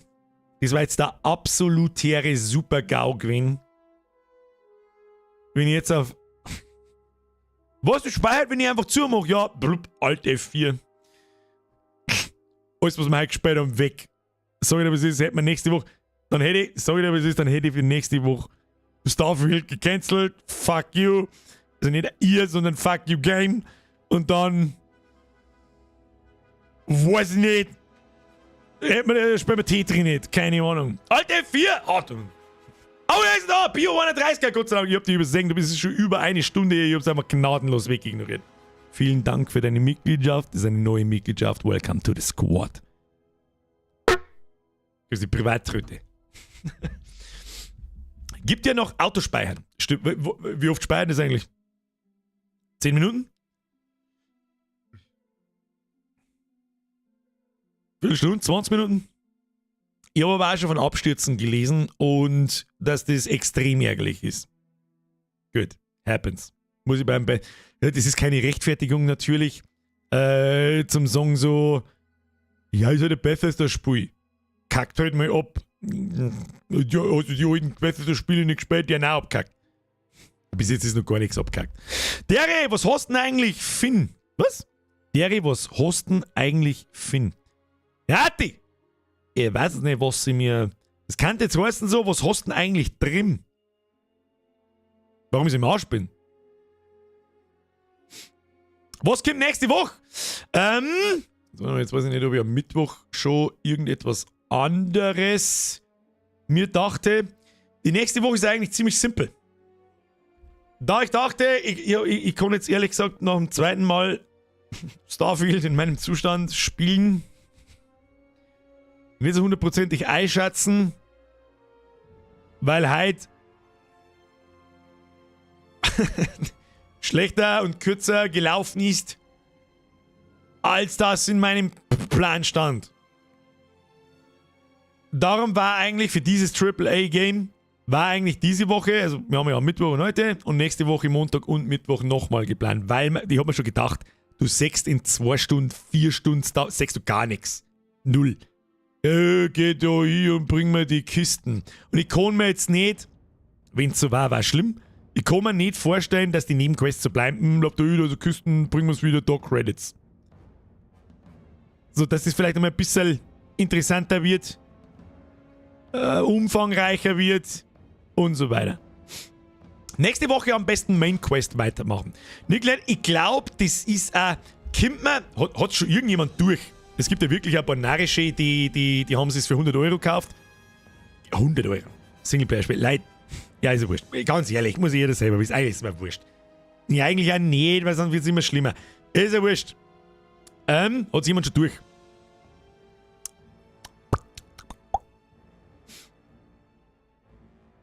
Mit der 100 €. Jetzt magst du wieder keiner zugeben, gell? Weil ich gerade gesagt habe, fick dich mit deiner 100 € Version. Aber Sprengi, ich weiß da was. Ich weiß da was der Rest nicht weiß. Manche rushen durch und jammern, dass das NG Plus nichts ist. Also, ich habe auch schon gelesen, dass das Starfield der NG Plus hat und da sollen dann neue Missionen und so weiter dazukommen. Der TCC Doggy, ich habe jetzt 72 Stunden, oh, das ist ordentlich, und habe mit der Hauptstory nicht mehr angefangen. Gut, so spielt man eigentlich, das verstehe ich ja, so spielt man eigentlich ein Bethesda-Game. Mich interessiert eigentlich bloß, vielleicht kann ich mir das da googeln oder ich schaue mir auch mal so ab, jetzt schaue ich mir auch mal so Tipps-Videos so, damit ich mich einigermaßen auskenne. Also, was man das Sprengi, es tut mir also leid. Ein ganz großes Dankeschön, Press F an den Sprengi, natürlich auch an den Rest, um Gottes Willen. Für das geht so, das geht so, das geht so und die niemals, ich schwör's dir, mir war schon lang zu blöd, für die niemals enden wollende Geduld, Alter. Das war, ich hab mir gedacht, wie lang macht er das jetzt mit? Wie lang macht er jetzt meine Lostness mit? Bin ich jetzt gespannt. Forever offensichtlich. Press F für Forever. Hab selbst erst ein bisschen mehr Main gemacht und später mit Nebenquests, fand ich nicht schlecht. Mich würde einfach nur interessieren, angenommen, ich ignoriere alles. Also ich mache keine so absolute optionale Nebendungeons, wo ich eher schon so ein bisschen die Befürchtung habe, ich glaube, die schauen alle gleich aus. Glaube ich. Und da machst du 5 und dann immer so drauf geschissen. Wenn da immer diese Piraten drin sind, die immer gleich ausschauen, immer gleich groß sind, die da und so weiter. Da habe ich ein bisschen die Befürchtung davon. Es fühlt sich nämlich auch so ein bisschen an mit, es sind automatisch random erzeugte Dungeons, random platzierte Gegner und auf den random platzierten Planeten mit den random platzierten Landeplätze haben die random platzierten Dungeons, die 3 Stück, die am Mittwoch schon mal jemand gesagt hat, dass die da rundherum sind. Nur so kann ich mir erklären, dass die Planeten eben mit Points of Interests gefüllt sind. Und dann gibt es da vielleicht 2, 3, 4, 5 verschiedene Typen von denen POIs. Und das wird es dann gewesen sein. Was auch irgendwie in Ordnung ist, aber das tue ich halt nicht lang. Und schreibt er, ich bin jetzt zum 4. Mal durchs gleiche Kryolabor gelaufen, nervt mich langsam. Oh! Das heißt, die haben nicht einmal randomized. Random ist gar nichts, die Dungeons sind alle die gleichen.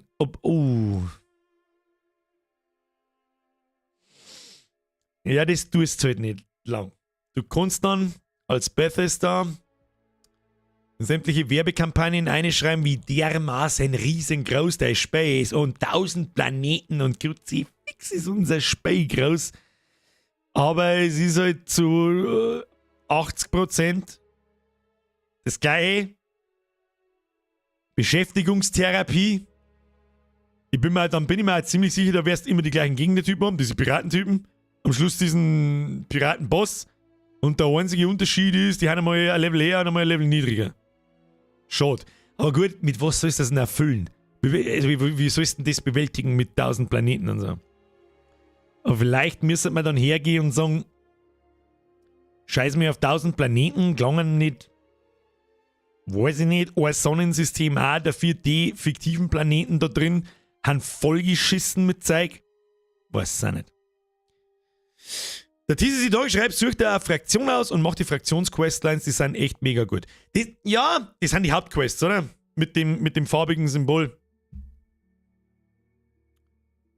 Die waren ja in Skyrim geil. Die waren ja in Fallout immer geil. Das ist ja eigentlich auch ein cooles Prinzip und das zieht jetzt bis Starfield ja offen durch und ich glaube, das tun wir. Wen haben wir? Nico Sander! Der Bürger, wie geht's? Normalerweise sage ich, Arschlöchern geht's immer gut. Heute nicht. Ich mag jetzt die Geschichte nicht nochmal wiederholen. Ich glaube, der Niki Nett hat vorher gesagt, er muss bis Minute 8 zurückscrollen. Ungefähr, da erkläre ich, warum. Heute waren wir 5 vor Bergdoktor, Alter. 5 vor Bergdoktor, geh erzähl, was es ist. Die Story Dungeons sind halt unique. Okay, ja, also da bin ich schon davon ausgegangen, weil sonst hätte ich mir gedacht, was haben sie denn im Später eigentlich da? Ich verstehe es nicht. Der Jüllacher schreibt wie bei Fallout 4 oder immer das gleiche, was du ausräumen musst. Ja, was heißt? Bei Fallout 4, das ist schon richtig. Bei Fallout 4 ist oft. Nur da, Schluss jetzt mit Donations. Merci dir. Ab ins Bett! Merci für den Freitagsstream. Es freut mich, wenn zu dieser Nummer heute jemand Merci sagt. Weil ganz ehrlich, also so lost war ich schon lange nicht mehr. Ich bin richtig deppert. Ich tue mich hart beim Schauen und so. Das ist fast schon krass, und ich glaube, dass das deswegen so massiv ist, weil ich normal keine Schmerztabletten nehme. Ich weiß nicht mehr, wann ich die letzte Ibuprofen gegessen habe. Oder 400. Mal wenn ich richtig krass Schelbe habe, dann friese ich mir 400, wenn er nicht da ist. Und wenn er nicht da ist, dann muss ich es aussitzen. Scheiße. Aber das mit der Schulter, ich kapiere auch nicht das mit der Schulter. Ich bin aufgewacht und dann denkt so,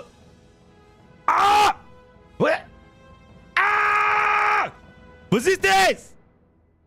Und dann habe ich gedacht, ja gut, heute zum Start, keine Ahnung, was die verlegt oder was weiß ich nie, bist du dann mit 12. Und am nächsten Tag, also das war am Dienstag, und am Mittwoch war es halt richtig krass. Und da habe ich dann angefangen, Ibu 600 zum Fressen. Ja, dann war halt da gestern so ein Spontanrausch und dann wieder Ibu 600 und heute Ibu 600. Das war einfach so eine mittelmäßig gute Idee, weil wir haben halt Podcasts aufgenommen und morgen, heute jetzt der Stream. Und dann bin ich schwitze aus allen Löchern. Ist es. Falsch gelegen, Nervenvergleich. Ich hoffe, das geht von selber wieder weg. Hoffentlich muss da keiner umeinander vorbergen. Ich meine, jetzt bin ich volle Kanone auf Ibu 600. ich spüre es schon, dass er immer noch an den Stein zieht, wenn ich es so hydra. Herr Doktor, wenn ich so mache, tut es weh. Ja, machen Sie dann nicht so, du Vollidiot. Das ist der Bergdoktor-Tipp des Tages. Aber mal schauen, wenn ich morgen aufhole, so. Jetzt habe ich mal 2 Tage nichts zum tun, sag ich dir, was ist. Da werde ich umeinander liegen und leck mir am Arsch. Umeinander liegen habe ich jetzt auch bitter nötig, sag ich dir, was ist. Schnauzen voll. So, Kinder. Opa B, ja, sag ich dir, was ist. Bin über der Jinge. Körper fit halten. Das habe ich übersehen. Man, schau mich an. Grischballarm. Ganzen Tag im Sessel drin hängen wie der Foodlapperl in. Weißt du, was ist? Da irgendwann was passiert. Aber was mich immer noch wundert ist, ich habe immer noch kein Kreuzweh. Schon, ich spüre es schon. Ab und zu mal. Aber nicht oft. Ich habe nicht oft Kreuzweh. Das wundert mich. Ich hänge nämlich in diesen Stühlen, seit ich ein Jungspund bin. Like a banana-shaped fuck. Sorry, ich nicht mehr weg. Wo hast du einen Schmerz? Ja, gar nicht, da warst du da. Linke Schulter. Einfach oben. Ich kann es gar nicht beschreiben. Das ist oben um mich. Es ist ein drückender Schmerz. Und je nachdem, wie es hydra, die meisten Drager werden da herumweh. und manche hinten da am Schulterbladel. Und es fühlt sich an. Jetzt ist halt auch blöd, jetzt fühlt es sich halt gerade wieder so an, als hätte ich gar nichts gespürt. Aber ich habe am Anfang vom Stream schon probiert. Ich weiß ja nicht, wann ist denn der Mensch eigentlich auf die Idee gekommen, dass er sich denkt hat, hey, Bullfall mischen, ja, der Blätterl und das frisst jetzt. Und in, weiß ich nicht, 20 Minuten spürst du nicht mehr so viel. Wann ist denn der Moment gewesen eigentlich? Wie erfindet man sowas? Ich meine, natürlich, mir tut das weh, weißt du, was voll geil war? Wo ist denn ja so ein kleines Bräsel, das frisst und tut's nicht mehr weh. Das war geil. Ja, sowas erfinden wir jetzt. Weiß ich nicht, Ibuprofen, wächst das am Baum? Was ist das? Haben wir mir Ärzte da? Fertig studierte Ärzte in dieser Community, ich glaub's nicht. Dann rast du aus. Sag wieder, was ist. Welcher... Nein, sag's nicht, Birger. Da werden die Leute bloß gerannt. Zufällige Funde von Zeugs, das hilft. Ja, aber wie läuft das denn? Hey, schau mal hier, ich hab da was gefunden, das ist so komisch, weiß ich nicht, so seltsam, das hab ich noch nie gesehen, du? Nein. Ja, okay.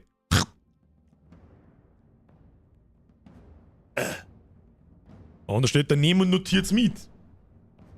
Wie läuft das? Willst du die Kurzform oder die ausführliche Erklärung? Nein, Foxy Core Trivia Heime. Please. Also ernsthaft, wirklich. Ich schäme mich in Grund und Boden für ein bisschen, ja, in Grund und Boden ist ein bisschen übertrieben, aber ein bisschen für den heutigen Stream und die absolute und den Versuch, das irgendwie zu verstecken. Den gescheiterten und peinlichen Versuch, das irgendwie zu verstecken. Ja, wird schon irgendwie, haben wir schon schlimmere Sachen ausgesehen. Ja, nö. Keine Donations mehr, please. Serious. Es war heute waren es so extrem viele neue Mitglieder. Ich weiß es nicht. Der Langweilig schreibt, die haben früher schon ganz anderen Schund gekriegt. Ja, das stimmt auch wieder. Mein Trivia zu Ibus hast du ja... Was?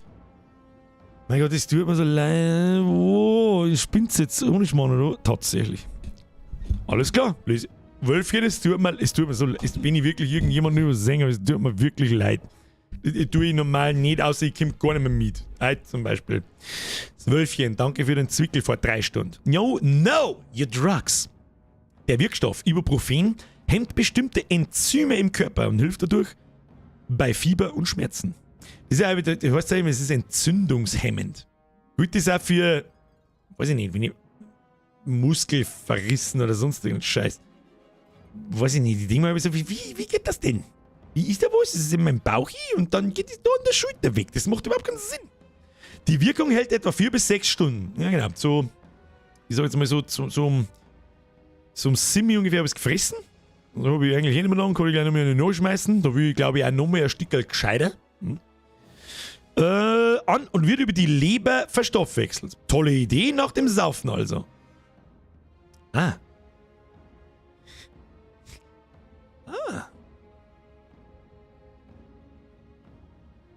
Jetzt habe ich es verstanden, was das Problem ist. Wölfchen, warum kommt dieses Trivia jetzt erst? Aber was nimmt man dann so, was hat man dann so standardmäßig? Da ich halt nie, also wirklich so gut wie nie, ich weiß, was Aspirin ist, ja, ich weiß, was Ibuprofen ist und dann beißt es aus. Aber was nimmt man da für andere Schmerzmittel dann, wenn man weiß so, vorher der mein Leber sagt, fuck you, pfeift aus dem letzten Loch und jetzt habe ich aber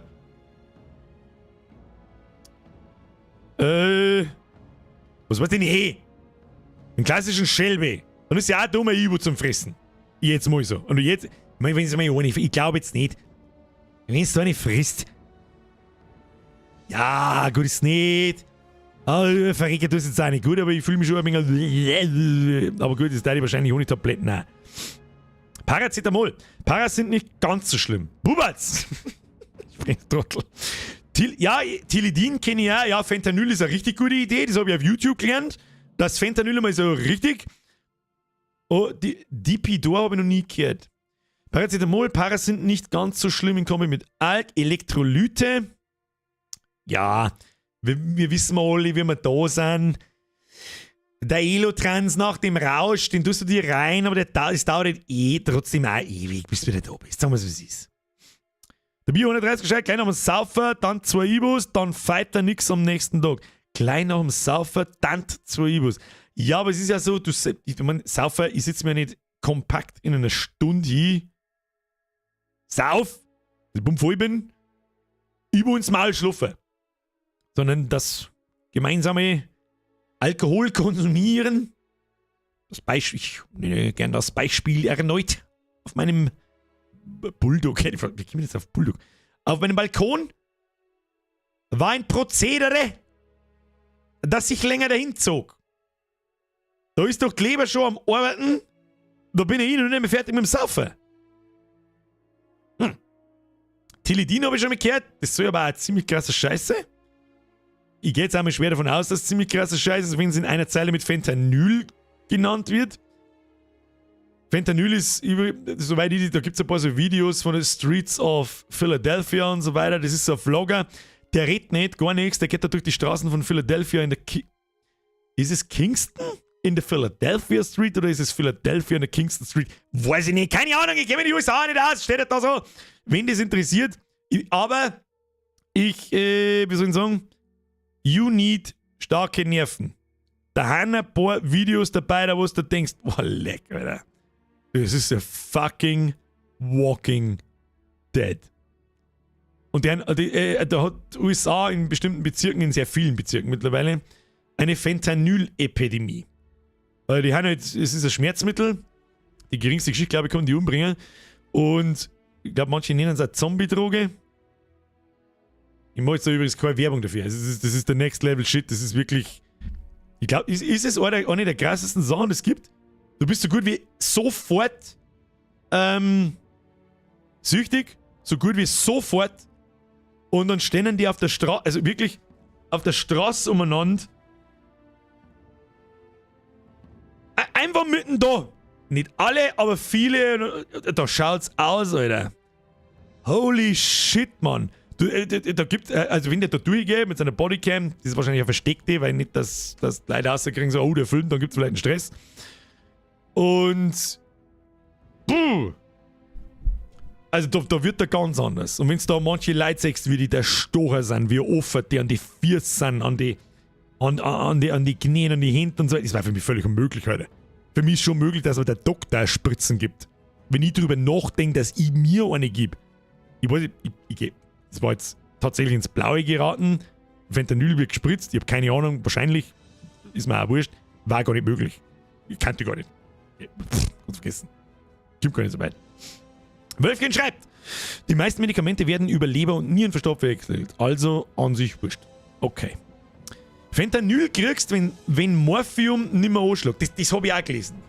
Dann kannst du dir vorstellen, ich weiß auch bloß aus Filmen. Aber bei Morphium, wenn es da geben sie nicht Morphium zum Oberkämmer von Heroin? Jetzt entmonetarisieren wir nur schnell einen Stream, weil nennen wir die ganzen tollen Wörter. Herzlich gut, wo kriegen wir das? Das ist disgusting, wo? Fenta ist ein Morphium, dann ist Fentanyl oder ist Fenta eine Morphium-Art, bloß noch stärker. Ich hab da keine Ahnung. Die kochen das Fentanyl. Es ist ja auch fest, das weiß ich, weil ich irgendwo in so Thumbnails habe ich Stickerl gesehen, auf einem Foto so von Fentanyl. Und ja, das ist halt mit allem machen irgendwie, kochen das auf, entspritzen und dann rein damit. Die Zombie-Droge ist nicht Fentanyl, sondern Xylazin. Das habe ich noch nicht gehört. Ich glaube, es ist jetzt auch nicht schlimm, wenn irgendjemand diese Begriffe noch nicht gehört hat, aber ich habe irgendwann in meine YouTube-Vorschläge eben diese Vlogs gehabt, durch diesen Bezirk und der geht auch durch.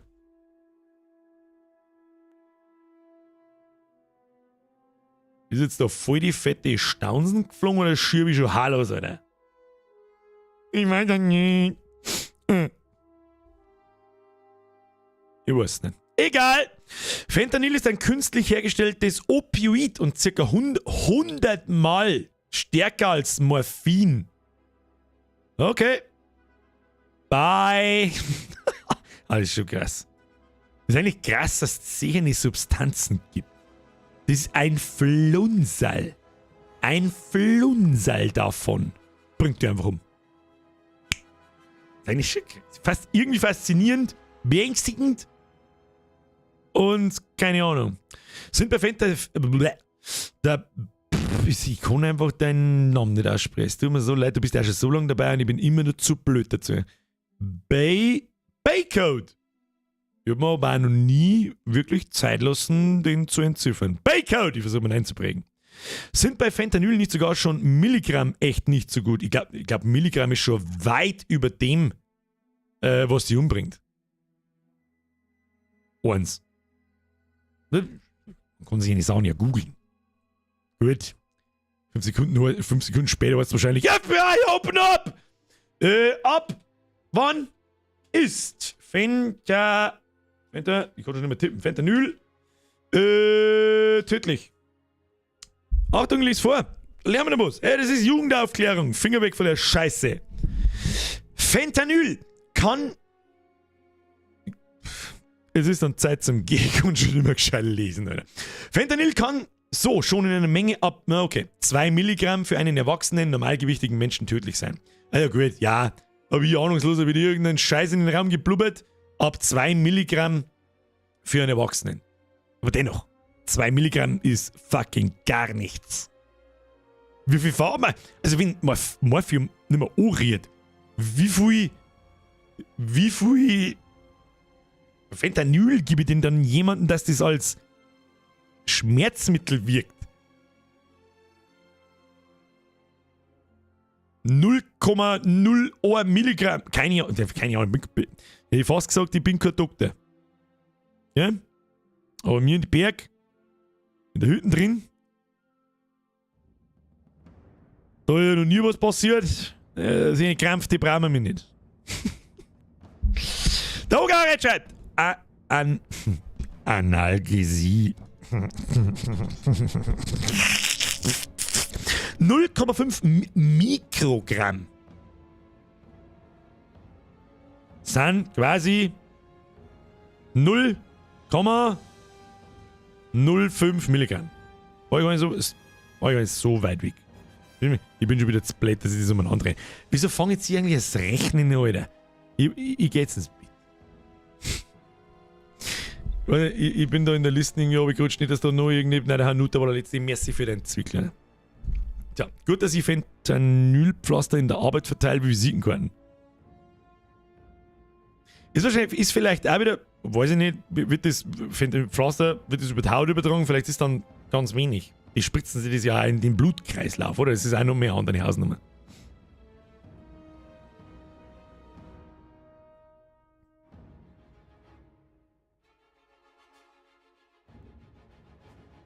Moment einmal. Wird bei der Oga nochmal, wird bei uns im Rettungsdienst als Analgesie benutzt. Machen wir uns ausnahmsweise einmal nicht drüber lustig. Also als Narkose, ja, ich hab schon verstanden.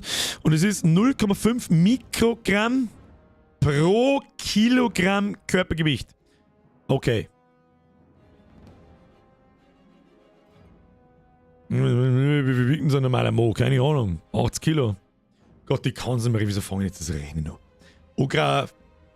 Oh, da müssen wir vielleicht auch mal kurz mehr Zeit nehmen, um diesen Namen endlich mal zu lesen. Ogauer Rett. Weißt du, was ich zu dir jetzt sage? Rette. Ist das in Ordnung?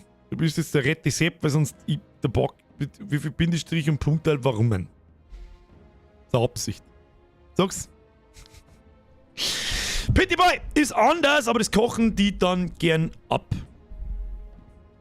Gut, dass ich Fentanyl... Achso, okay. Ach, die kochen aus die Pflaster das Fentanyl außer. Und das spritzt... Weil ja, wenn du so hart von was abhängig bist, glaube ich, machst du alles, was du irgendwie im Finger kriegen kannst. Das steht noch nicht mal in Frage. Das muss ja unfassbar krass sein. Das ist was da... Steckt hoffentlich da herin keiner drin. Hoffentlich nicht. Rettass ist Rettungsassistent. Dann nenne ich die Oga. Oga! Schluss! Nicht Schluss, ich hab's bloß getestet. Ich hab das jetzt angetestet. Hört sich gut an. Rollt schön aus dem Rage-Maul heraus. Ist gut. Aber ich wollte mich bedanken für die aufschlussreichen Rettungsassistenzinformationen. Gott, ich hau jetzt ab. Freunde der Sonne, im Ernst jetzt. Jetzt ist zu viel. Ja, ich hab's tatsächlich bis um 11 Uhr ausgehalten. Hätte ich nicht gedacht. Ich sag das, was ist. Ich hab eigentlich mit dem Gedanken, Alter, sobald es 10 Uhr ist, ich geh. Ich ruhe einfach raus, ich schalte aus und sag gar nichts mehr. Habe die Ehre, geh ins Bett. Freunde der Sonne, ich hoffe, Sie hatten Spaß. War halt ein wenig anders. Ich bin auch ein Mensch passiert. Das ist ein bisschen ärgerlich. Ich ärgere mich auch ein bisschen über mich selber, dass das im dritten Stream nach der Sommerpause direkt passiert. So, ich hoffe, ihr seid mir nicht allzu böse. Hey, das ist, was it is. Ist aber irgendwo gut so, dass wir den Stream durchzogen hätten, weil ich habe irgendwie das dumpfe Gefühl, sonst sei ich schon wieder beim Saufhocker. Ja, er lernt nicht aus dabei. Der lernt nicht aus. Ich hoffe dennoch, Sie hatten Spaß. Ja, ein bisschen Verplanung und ein bisschen kompletter Behinderung. Ja, muss auch sein. Die normale Behinderung, die gibt es ja, und heute hat es mal die komplette Behinderung gegeben. Hilft ja eh nicht. Ja, Zeit für Urlaub. Zeit wird's. Ich freue mich jetzt schon wieder auf Weihnachten. Sag ich dir, wie es ist. Und wenn die scheiß Zeitvergeherei so schnell vergeht, wie es momentan tut oder in der letzten Zeit tut, dann macht es sowieso. Und wie schon wieder Sommerpause? Ich verstehe die Frage nicht. Leute, einige sind ja schon nicht mehr da, aber ich hoffe, dass mir der Rest noch hört. Vielen lieben Dank für die ganzen Donations. Das habe ich halt nicht ganz kapiert, warum es halt schon wieder eskalieren muss. Ich kapiere es nicht. Das ist übrigens, jemals wirft mir irgendwann jemand vor, oh, jetzt streamt am Freitag einer, damit er noch mehr Donations reingeiern kann.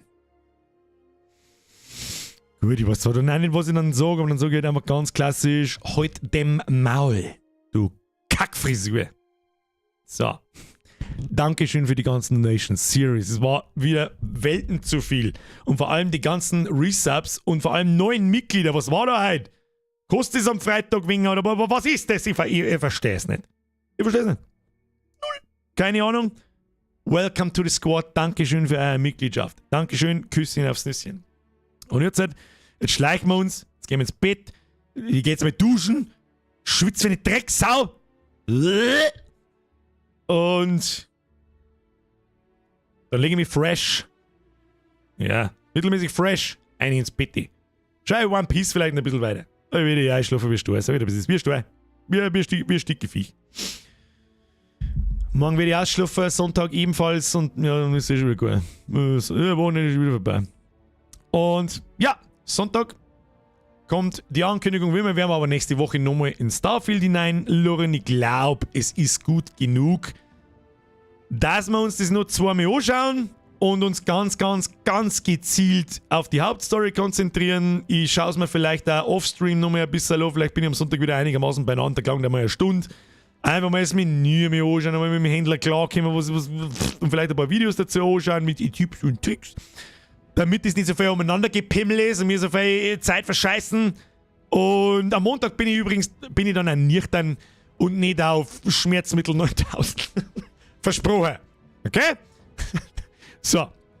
Ich hoffe, es ist ein Spaß. Dankeschön fürs Zuschauen. Wenn es euch gefallen hat, Like nicht vergessen. Freut mich noch mehr wie alles andere. Danke für die rege Teilnahme im Chat und jetzt verpisst euch. Ich wünsche euch ein schönes Wochenende und eine gute Nacht. Hoffen wir, dass wir ein schönes Wetter haben. Genießt die Zeit. Grillt, solange ihr noch könnt. Und jetzt schleicht euch. Dankeschön für fucking alles. Wir sehen uns am Montag um 20 Uhr. Hauen Sie rein, Kinders! Okay! Das funktioniert ja ganz gut. Wir haben. Lassen wir so. Es ist Montag um 8 Uhr, Trottel. fetter betrunkener Vollidiot ist raus. Tschüss. Oh Gott, ich hab meinen Stream beenden, bald wieder woanders wieder. Jetzt finde ich meine Maus, zeige ich wieder nicht mehr.